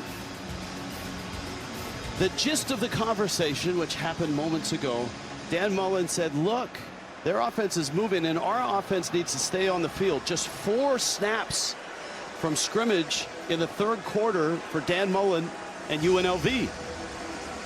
And credit UCLA's defense for being stout at the line of scrimmage and making them play.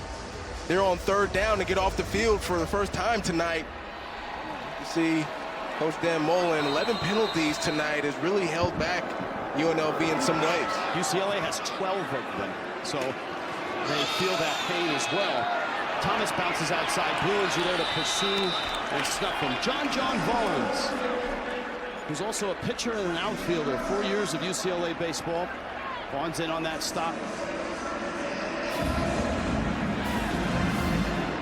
Nice job moving the chains there by UNLV. This UCLA defense now playing with a different intensity than what we saw in the first half. Can UNLV continue to match it? Taking the personality of the defensive coordinator, Ikaika Malloy. Inside handoff there. Well executed.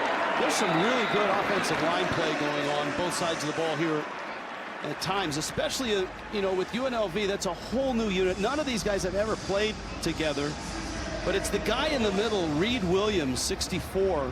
You see him there. He was the Remington Award winner for FCS last year at Chattanooga. And Dan Mullen told us without this guy as our center, none of this would be possible. He's really been the cohesion that has kept everybody together because they're all new. Yeah, he's the voice of stability for this offensive line. Calandria scrambling. And caught and dropped. Ripped down from behind by Isaiah Chisholm, but not before he's got another first down right to midfield.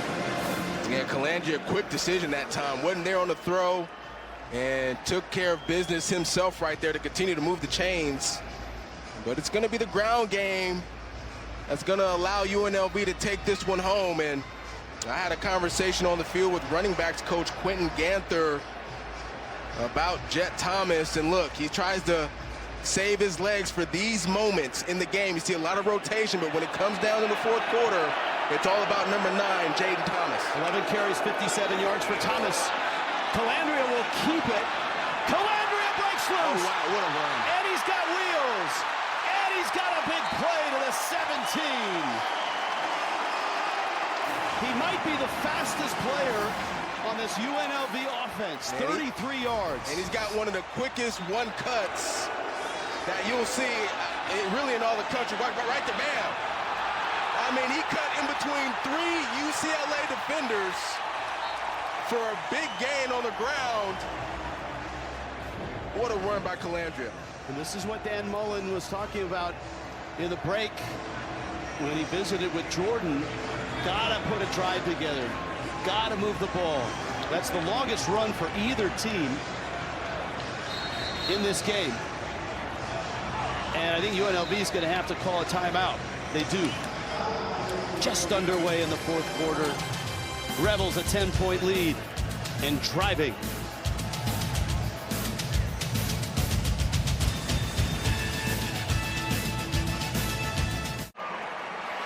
UNLV on the move at UCLA's 17-yard line. And the big play on this drive, Anthony Calandria. It's our road pound-for-pound play of the night. Fakes it to Jaden Thomas. Sinks in the defense to go that way and then takes it around the edge himself. Splits 3 defenders. A big-time run and a big-time play. Tonight's pound-for-pound run of the night. Brought to you by Rogue Fitness. So Calandria has thrown for 180. He's run for 56. He's done both of that in his first 2 games as well. Very balanced production from him. Jaden Thomas in the backfield. Bradley in motion. Play action. Calandria fires one. Caught! Touchdown! Varkey's Gums. 17 yards. A dart from Calandria.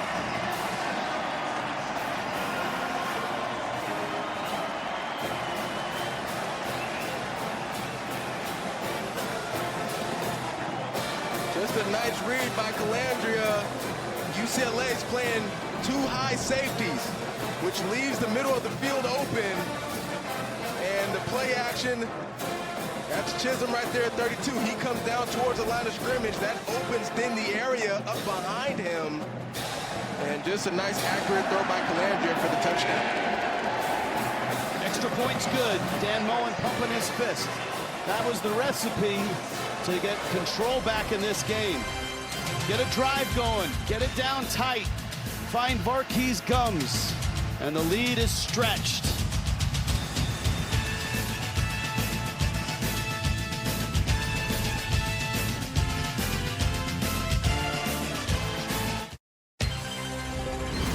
College football on CBS Sports Network is sponsored by Carvana.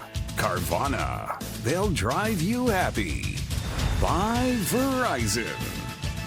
And by Acura.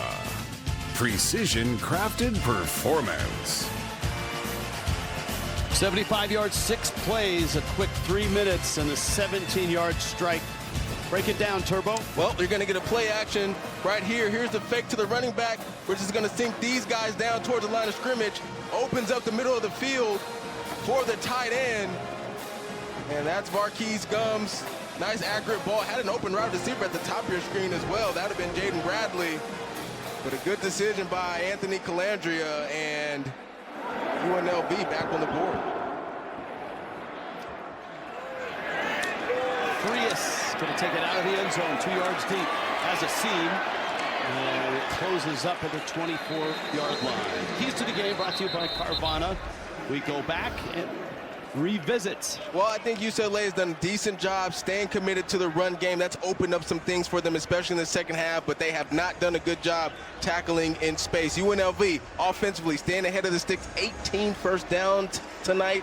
Heck of a job there, and they do have one takeaway in terms of stealing extra possessions for UNLV. They've done a good job containing UCLA's offense for the most part tonight. Ia Maleava, 11 of 14, 96 yards. Just here in the second half. Play action. That's been a good spot for them. Mikey Matthews over the middle. That 10 to 12-yard intermediate route, crossing route. UCLA's executed that well tonight. Well, the important thing for UCLA right now is, look, you're not going to be able to get all the points back, right? So continue to do the things that's worked for you in the second half, getting the ball out of Nico's hands quickly. Nice job there on first down. He can really scoot. And up the sideline he goes, gets a nice block. And steps out of bounds with a first down at the 48-yard line. UCLA approaching midfield. Still a ton of time left here. 11:22.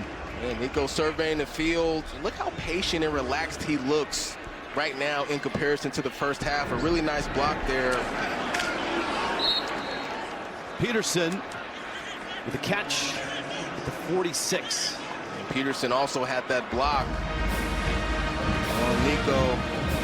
Being about to live his scramble there on the last play. UCLA continuing to move the ball here offensively in the second half.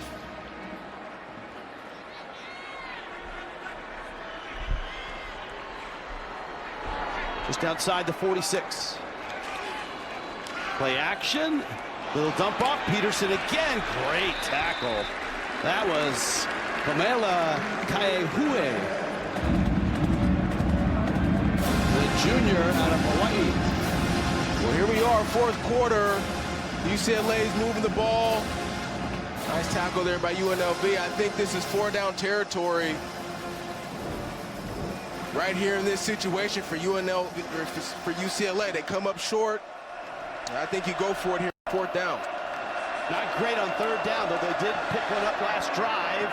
Crossing pattern again. That's good enough for a first down. Mokiawa Timalala with a catch and a tumbling gain out to the 39. And they run a crossing route, creating a natural rub and a distraction for the defense, and you got an injured player here. All right, there's an injured player down, and the ball was spotted if the officials feel like he's serious, like he is injured, if they saw signs of an injury before the ball was spotted and before the player went down, they do have discretion to waive off the timeout. So we'll wait, and on the other side of the timeout, we'll see what happens. 30-13, UNLV.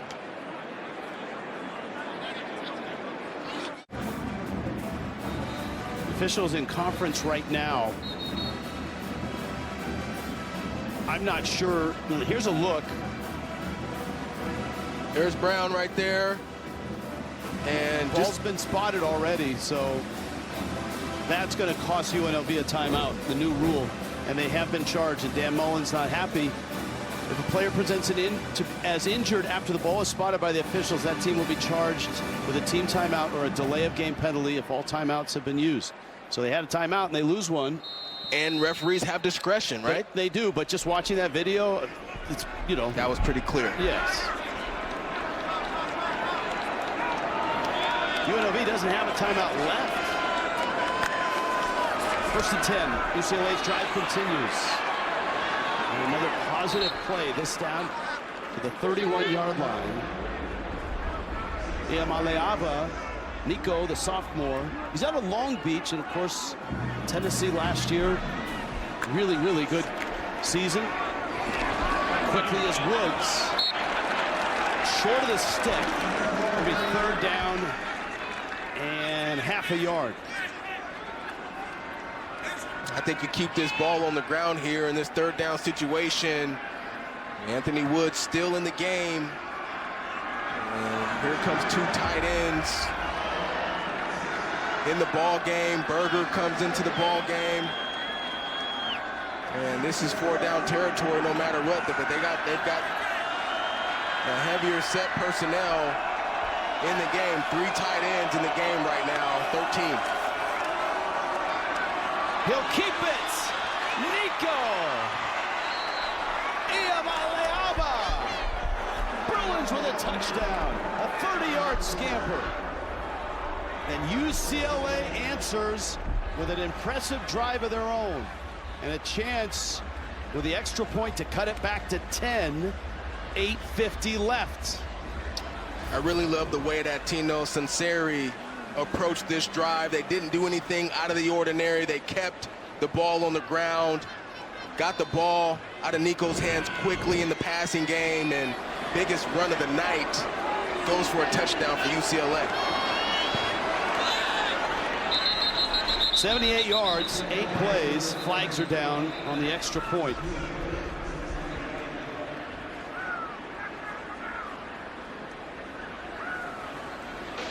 Offside. Defense number 92 introduced off the snap. That penalty's declined. The try is good. Timeout. Iamaleava and the Bruin offense much, much better here in the second half. Certainly much, much better than last week against Utah. And the Bruins within 10. 8:50 left in this ball game. You're watching college football on CBS Sports Network, presented by Geico.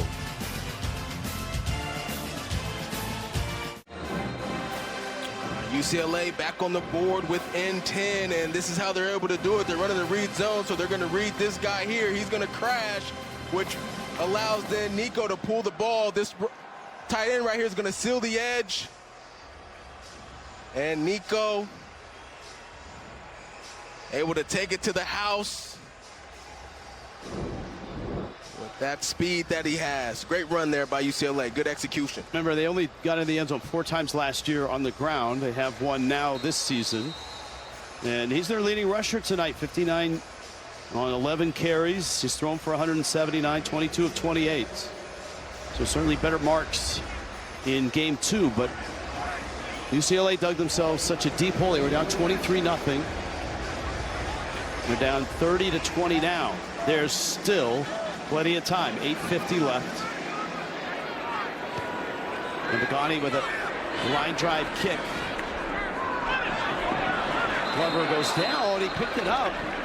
And he's going to down it. That ball's going to be spotted back at the 11. And now it's on for UNLV. And Anthony Calandria's had a good night. With more on that, here's Jordan Giorgio. Yeah, he has, Rich. You kind of alluded to it in that third quarter. The energy kind of got sucked out of this stadium. But after that touchdown drive by Anthony Calandria and company, he came running over to a sideline. He found Jaden Bradley, actually. It was crazy to see both of them looking like little kids in Little League celebrating. Vibes are high on this Rebels sideline. His leadership skills were on display. I saw that firsthand. We'll see if we get more of that in this fourth quarter. Thank you, Jordan. And again, tonight he's been really, really accurate. He's completing almost 80% of his passes this year. John Vaughns with the stop on Jalen Glover. The defense needs a stop or a turnover. Get the ball back in the hands of their offense. Yeah, I'll tell you what, UNLV's been excellent tonight, Rich, with their ball handling. UCLA's got to find a way to force some sort of takeaway and give this team even more momentum than they already have. Give Corey Dennis, the offensive coordinator, some credit as well for UNLV. First-year OC. Calandria down. Oh, it's picked. It's a touchdown. Devin Appiu. If it's a legal throw, then it's a touchdown. If his knee was down when he threw it, he's down. This one may go to review, but it's a huge play for UCLA if it stands. Just talked about it. UNLV been great with their ball handling tonight. Can UCLA force some kind of takeaway? Oh, that's close right there. If the knee's down before the ball's released, ball's dead. There it is. Knee is, I still can't up. see it. Oh, left knee's down, actually. I think this one. Yep. After review, the quarterback's right knee was down prior to the pass. The ball he placed at the 5-yard line. It's third down. By the narrowest of margins, it wipes out a pick six. And UNLV dodges a big one here. It's good pursuit there by Keyshawn Bennett. And Appiu is right on the right in the right spot. Yeah, it actually looked like to me his right knee never really went down to the ground. It was his left knee that hit first before he threw the football. But UNLV really dodged the bullet. And how about number 52, Keyshawn Bennett? We talked about him getting his first start tonight. And a huge play here in this fourth quarter. It is a loss of 13 on the sack. It's third down and 17. Glover in the backfield. Calandria from his end zone. Give to Glover and the Bruins stuff him. And UCLA is going to get good field position, you would expect. It's now fourth down and a long, like 15. And Deshaun Foster's Bruins have momentum. They're going to get the ball back. They've got right around 7.5 minutes on the clock right now. Whatever the message was that Deshaun Foster shared to his team at halftime, it's working. Big time response by the offense on the last drive. You get a 3-and-out here by the defense. And you said it, Rich, they're in position to get some real good field position here. Cam Brown from his end zone. Mikey Matthews pointing it out. And it rolls to the sideline right around midfield. They'd love to have the pick six, but this works out for UCLA. They get the ball back in a hot offense in a hot quarterback's hands. And of course, we've got a flag.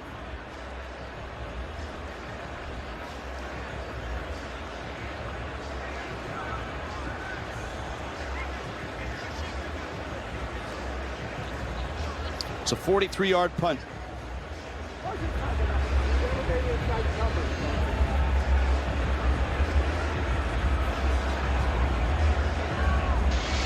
Illegal substitution offense. The 11th player came on the field and never came in between the numbers to establish themselves as a player.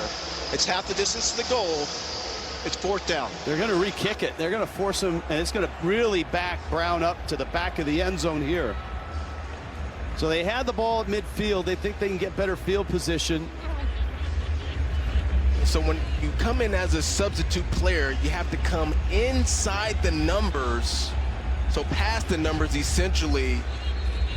And if you have to align outside the numbers, then you can. But if you just come into the game and just align outside of the numbers, closer to the sideline, that's illegal from a substitution standpoint. You sound like a guy that knows that rule pretty well. You ever get flagged for that? Never gotten flagged for that, but I played some gunner in my day. Life of a gunner. Matthews now is lined up to receive this kick right about the 50. I expect UCLA to come after this. Here they come. Brown little rugby kick, end over end. This could be returned. Matthews scoops it up. See if he can get a block. Busts a tackle. Flag is down. Oh, goodness. Blocking it back. And, you know, here's that's the gamble when you take that penalty and make them kick it again. They had it at the 50. It would have saved some time probably on the clock. And as is, if that's a block in the back. And he barely touched them, Rich. Nonetheless, they got to call the that. return, illegal block in the back, receiving team number 12, 10-yard penalty, it's first down. So the Bruins gamble a bit, and they lose in the exchange in yardage and in time. I believe that's right there. Yep, just that right hand. Not a lot there, Rich, but you know, the referees, they're gonna call that. And so now they're in worse field position than they would have gotten after the last punt. All right, UCLA's offense has been really terrific here in the second half. Thomas and Berger. Now Berger in the backfield. Also answers Thomas on the left side. Lost the ball, but he was down after a gain of about 7. There's a player down. The clock is still rolling. Players back up. That's a nice mix-up right there by UCLA offensive coordinator Tino Sincere. We haven't seen UCLA really attack the edges in the run game. Right there, trying to get Javion Thomas outside. Boom. He's down right there. The ground calls the fumble. Good call. Had both Berger and Thomas in that last snap. Berger the only back now on 2nd down and 3. This is Berger. Left side has a hole and a nice gain. Spins down to the 30. Here come the Bruins. Jake Pope makes the stop. 20 more yards. UCLA down 10 and on the move. And if there's a weakness in UNLV's defense, it has been on the defensive line not being able to stay disciplined within their gaps. And right there, UCLA able to expose them for a big run. Bruins have run for 173. Play action. Nico lobs it. Oh, Gilmer was there. Flags are down. Gilmer coming back. May have been held or interfered with as he tried to stop and make that catch. Pass interference, defense number 9, 15-yard penalty for the previous spot, automatic first down. Correction, the pass interference foul is on number 0. LaTerrence Welch, 13th penalty for UNLV. The guy who had 2 interceptions against Idaho State in week 1 just didn't get his head around in time, and everything going the UCLA way right now. That's an easy call for an official, right? Easy call. Frias is in the game in the slot. And now he's joined in the backfield. Play action. Nico's throw, end zone. Oh, Peterson just off of his hands. The one thing that we've seen from Nico last week, that we saw from Nico last week, not so much tonight. Sometimes he puts a little too much on the football and overthrows his receivers, and right there, just outside of the fingertips of Jack Peterson, man, he was wide open. 6'4", 240 is Peterson. 2nd and 10. Matthews in motion. Iamaleava, that's another collision. Waved off, there's no flags. Amaris Brown. Oh, man. Was the ball tipped? If the ball was not tipped, thought that might have been pass interference by Morris Brown. Here's our first look. They bring blitz, and there's a throw. It doesn't look tipped to me. Oh, boy. He was not playing the ball. That looked like PI to me. 3rd down 10. Now Woods in the backfield. Rebels show blitz. To the end zone. Another collision. No flags. Well, Quasi Gilmer, he's got to run right there. He's got to run. And possibly uncatchable ball. I think a good no call and a smart decision right here to kick this field goal. Get the 3. If you're Coach Deshaun Foster. Mateen Begani, been money tonight. This is from 33.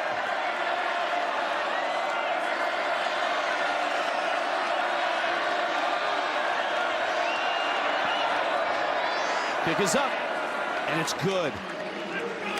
So the Bruins once again turned away in the red zone for a touchdown, have to settle for 3, but they're within a score now, 30-23, 5.5 left. They've come all the way back from down 23-0. Deshaun Foster's team has shown a tremendous amount of bounce back here in the second half. Yeah, it's been a heck of a turnaround. And, you know, this is the 3rd time now they've had a good drive going and they've had to settle for 3, but you're within the touchdown now, and this is the best your defense has been playing all night long. And so Deshaun Foster trusting his defense now to get another stop here and potentially be able to get the ball back and tie this football game. All right, this is the throw over the middle with Morris Brown. Gilmer, you thought that was PI. Well, I didn't see the ball get tipped on the play. And look at the reaction of the fans. He is shocked right there that there was no pass interference called on that play, and he should be. And no tip. Hey, Turbo, you come to Vegas, you do want a tip, though. Well, they automatically put it in the bill these days. Apparently they didn't put it in that one.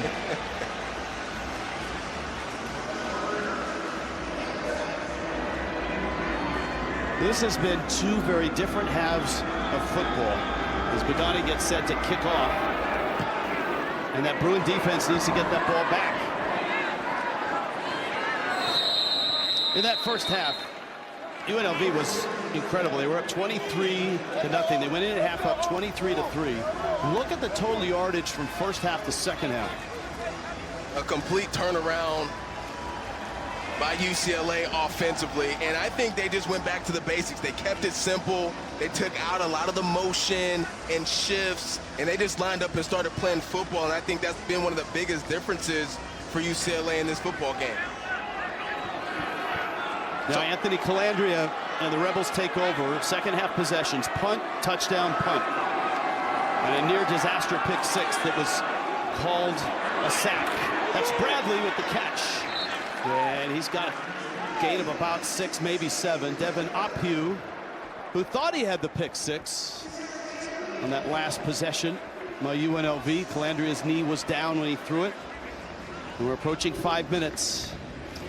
UCLA has 2 timeouts. Remember, UNLV has none. They lost their last timeout when a player went down after the ball had been spotted with either an injury or going down feigning an injury, but that's an automatic loss of a timeout.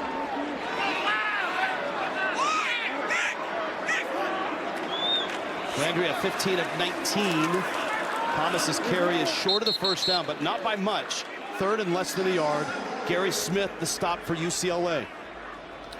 And if you're UNLV, you can take your time right here. You don't have to hurry up and get to the line of scrimmage. The clock is on your side. It's your friend in this situation.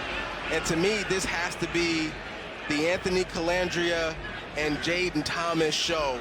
You got to lean on those 2 guys here in this 4-minute situation to bring this win home. Nobody in the backfield with Calandria here. Calandria will keep, and he's got the first down. Darts across the 35. Gain of 3. Move the chains. Clock is under 4 minutes. And UCLA, Coach Deshaun Foster, you start thinking about perhaps using your timeouts. Now you've got 2. You also have the 2-minute timeout in your favor. Thomas now 60 yards on 12 carries.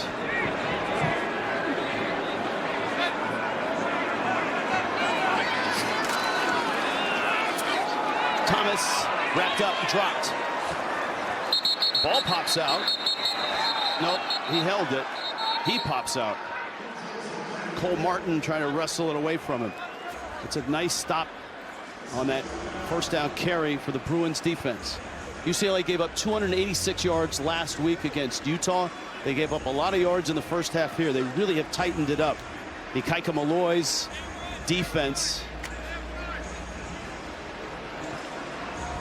If you're Coach Deshaun Foster, there's a couple of different ways you can approach this with your timeouts. You can wait until after the 2-minute timeout to start using them. They show blitz. Calandria going deep, got a man, and he overthrew him. Jaden Thomas in the pattern. And so now it's 3rd and 9, and the incompletion stops the clock. And that works in UCLA's favor. Jaden Thomas has got to keep running right here. I thought he slowed up a little bit. Now, if UNLV runs this football, or they catch and get a tackle inbound, you're Deshaun Foster, I would use a timeout before the 2-minute timeout. If it's not a first down. Obviously, if it's not a first down. It's 3rd and 9. Bruins show blitz. They bring 4. Calandria scrambling and looking and fires it out of bounds, and that's going to stop the clock. Wow. So UNLV throwing it twice and twice stopping the clock with the incompletion. That's a gift to UCLA. They've got 2 timeouts left. Well, I started the drive saying that, look, if you're UNLV, you've got to lean on Anthony Calandria and Jaden Thomas to take you home to get this win. And I meant on the ground, not through the air, because you're susceptible to stopping the clock in the way that UNLV just did. Now UNLV's got a chance. Cam Brown punts it.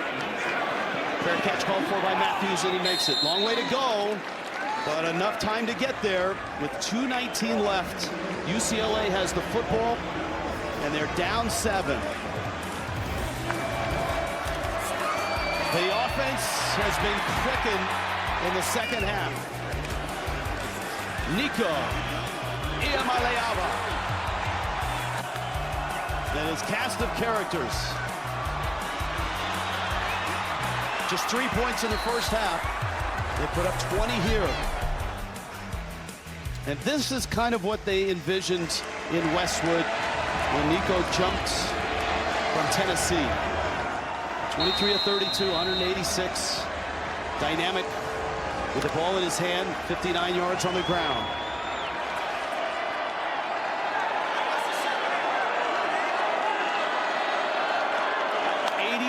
To go. Iamaleava and a quick throw. That's Berger. Flag down. And Berger's down. The flag is back at the 25. We're going to get hands to the face.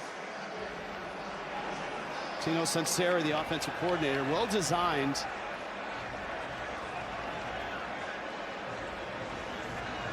Whoever the flag is on, it'll be their 14th penalty of the night.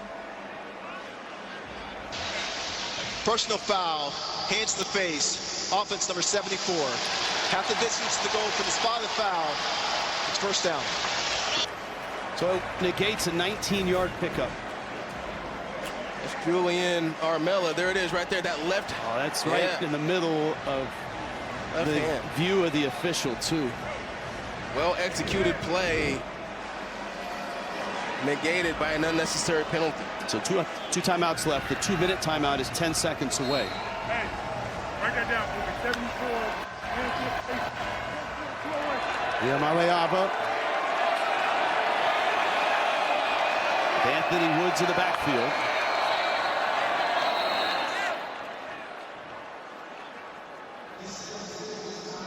They didn't get the snap off before the 2-minute timeout. So there it is, 2-minute timeout, 2 timeouts left. Long way to go in UCLA with the ball and down 7.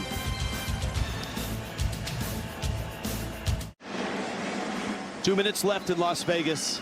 30-23, UNLV on top. Coming up, the CBS Sports Network, back to New York, back inside the studio, inside college football. All the action from today and tonight. Certainly some talk about this one. Down to this now. UCLA football, they're down 7. That penalty wiped out a nice gain. They have controlled the ball certainly in the second half. Went up 365 on the day. Nico Iamaleava.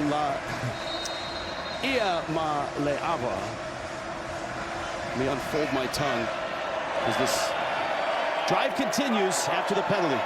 Clean football for UCLA. They got to play clean football here.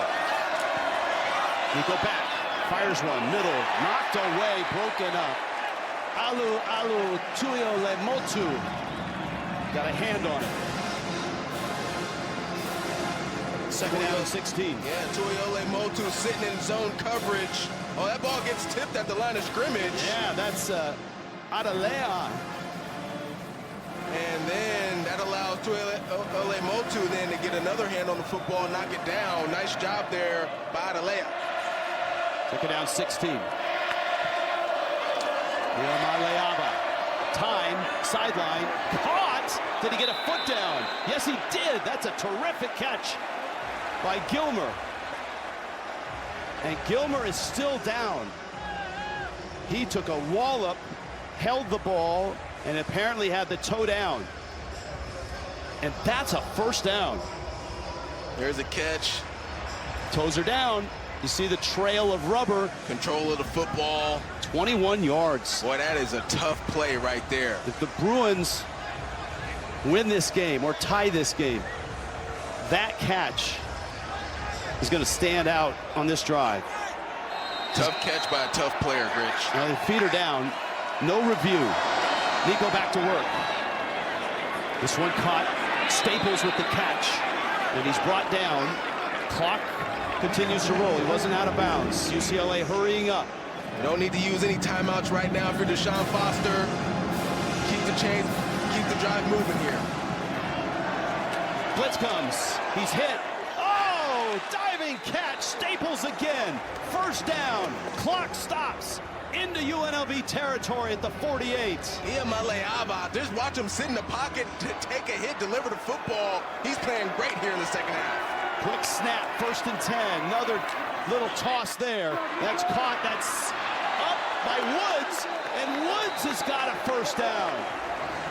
Anthony Woods hurdles a tackler. UCLA is on the move.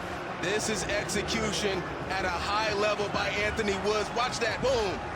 The athleticism, and then to get out of bounds to stop the clock and preserve your 2 timeouts. Excellent execution right now by UCLA.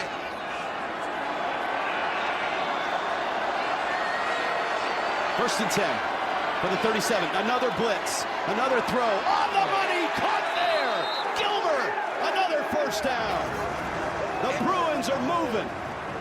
And this wide receiving core, Rich, collectively has made a lot of plays here in the second half. It hasn't just been one guy. It's been Mikey Matthews. It's been Staples. It's been Gilmer. All of these guys have collectively made a lot of plays for Nico Iamaleava here in this second half. The catch and run by Woods, you can add to that list. Down 7. Time here. Nico scrambles, keeps the play alive, looks downfield, fires a wobbler, and it's knocked out of bounds. Second down and 10. 59 seconds left. Still 2 timeouts for UCLA. Nico's got to be careful right here.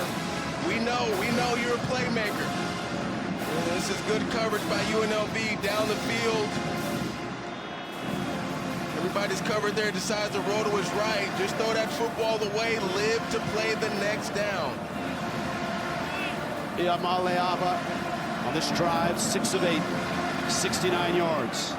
Dan Mullen at a 23-0 lead. UCLA on the move. Play clock's down. 2nd and 10. They bring 4. Nico's throw. It's batted up, and it's picked, and UNLV has it. Morris Brown. McDuffie tipped it.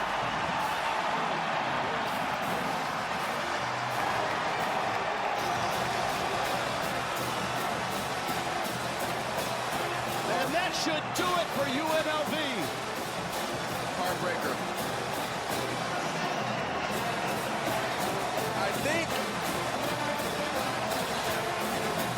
I think that was Tumache Adalea who tipped the pass. No. It was Marcel McDuffie, the captain. The only returning starter on this defense, Marcel McDuffie, tipped it up in the air, and Amaris Brown. How about 3 interceptions on the season for number 9? Now there's 2 timeouts left. If you're UNLV, rather than take a knee, you want to kind of run around a little bit and get a little time off. Calandria, certainly he's just going to keep it. He's going to run some time. He doesn't want to go out of bounds, and he stays inbounds. And he's picked up the 1st down, and that's it. That's game. That's ball game right there. So rather than just run around and take a knee, he decided, I'm going to look for a 1st down. UCLA calls the timeout. This is take a knee time for UNLV, but what a great play there by Calandria. He just found green grass. That's all that was, Rich. Just found some green grass, used his speed, got a 1st down to end this game. McDuffie's had the great night tonight. Amaris Brown was player of the week defensively in the conference with 2 picks and a pick 6 with Sam Houston and a couple sacks. Geico play of the game. UCLA driving down 7. All the momentum on UCLA's side, Rich. And the only returning starter for UNLV, Marcel McDuffie, the captain, tips the ball up in the air. And we call that an assist to Amaris Brown. Tips and overthrows. You got to get those. And all right, there's the knee. You see the play clock, it's 1 second differential. You need to take one more knee. And UNLV is going to be 3-0. This wasn't easy. They were up 23-0. UCLA came roaring back and was driving here. Wasn't clean by any stretch of the imagination for UNLV. I'm sure there's a ton of things there that Dan Mullen's not going to be happy about, but he's going to be happy about a lot of stuff as well, especially being able to find a way to get the win at the end. So a knee here, play clock gets reset to 40, it's over. And you can tell by the look on Dan Mullen's face. This looks like a blowout. The Bruins showing signs of life at the end of the 1st half and certainly throughout the 2nd half. There's the knee, there's the game. UNLV is 3-0. They take down a Big Ten team here in Las Vegas. And UCLA is staring at 0-2. Next week they're home against New Mexico. Then they start Big Ten play. It's a heartbreaking loss for UCLA and Coach Foster, and you can see the players down there on the field very upset, as you can imagine. But for UNLV, this is big time. And you know, we had in our meeting with Coach Dan Mullen, he talked about wanting to play up. You know, he wants the opportunities to play these quote-unquote P4 schools and see where they sit.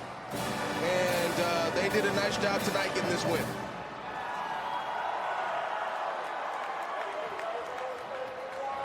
(30-23), UNLV a winner here.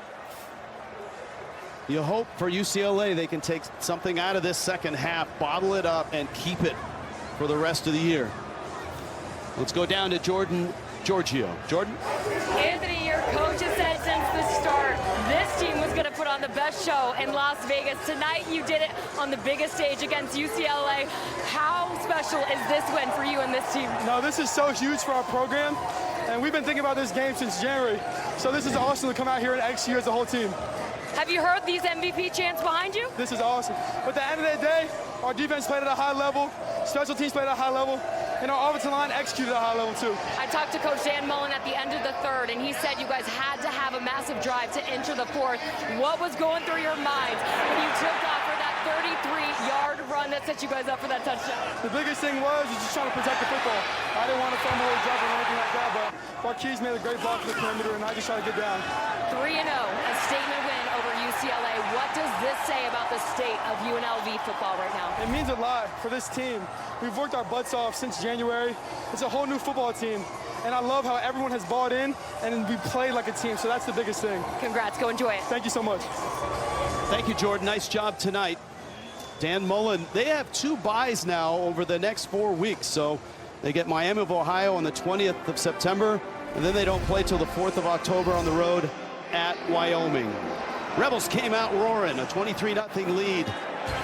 Bruins off the canvas came back, and the defense holds for UNLV. For Robert Turbin, Jordan, Giorgio, our entire crew, I'm Rich Schwartz. A presentation of CBS Sports Network, 24-hour home of CBS Sports. On to New York.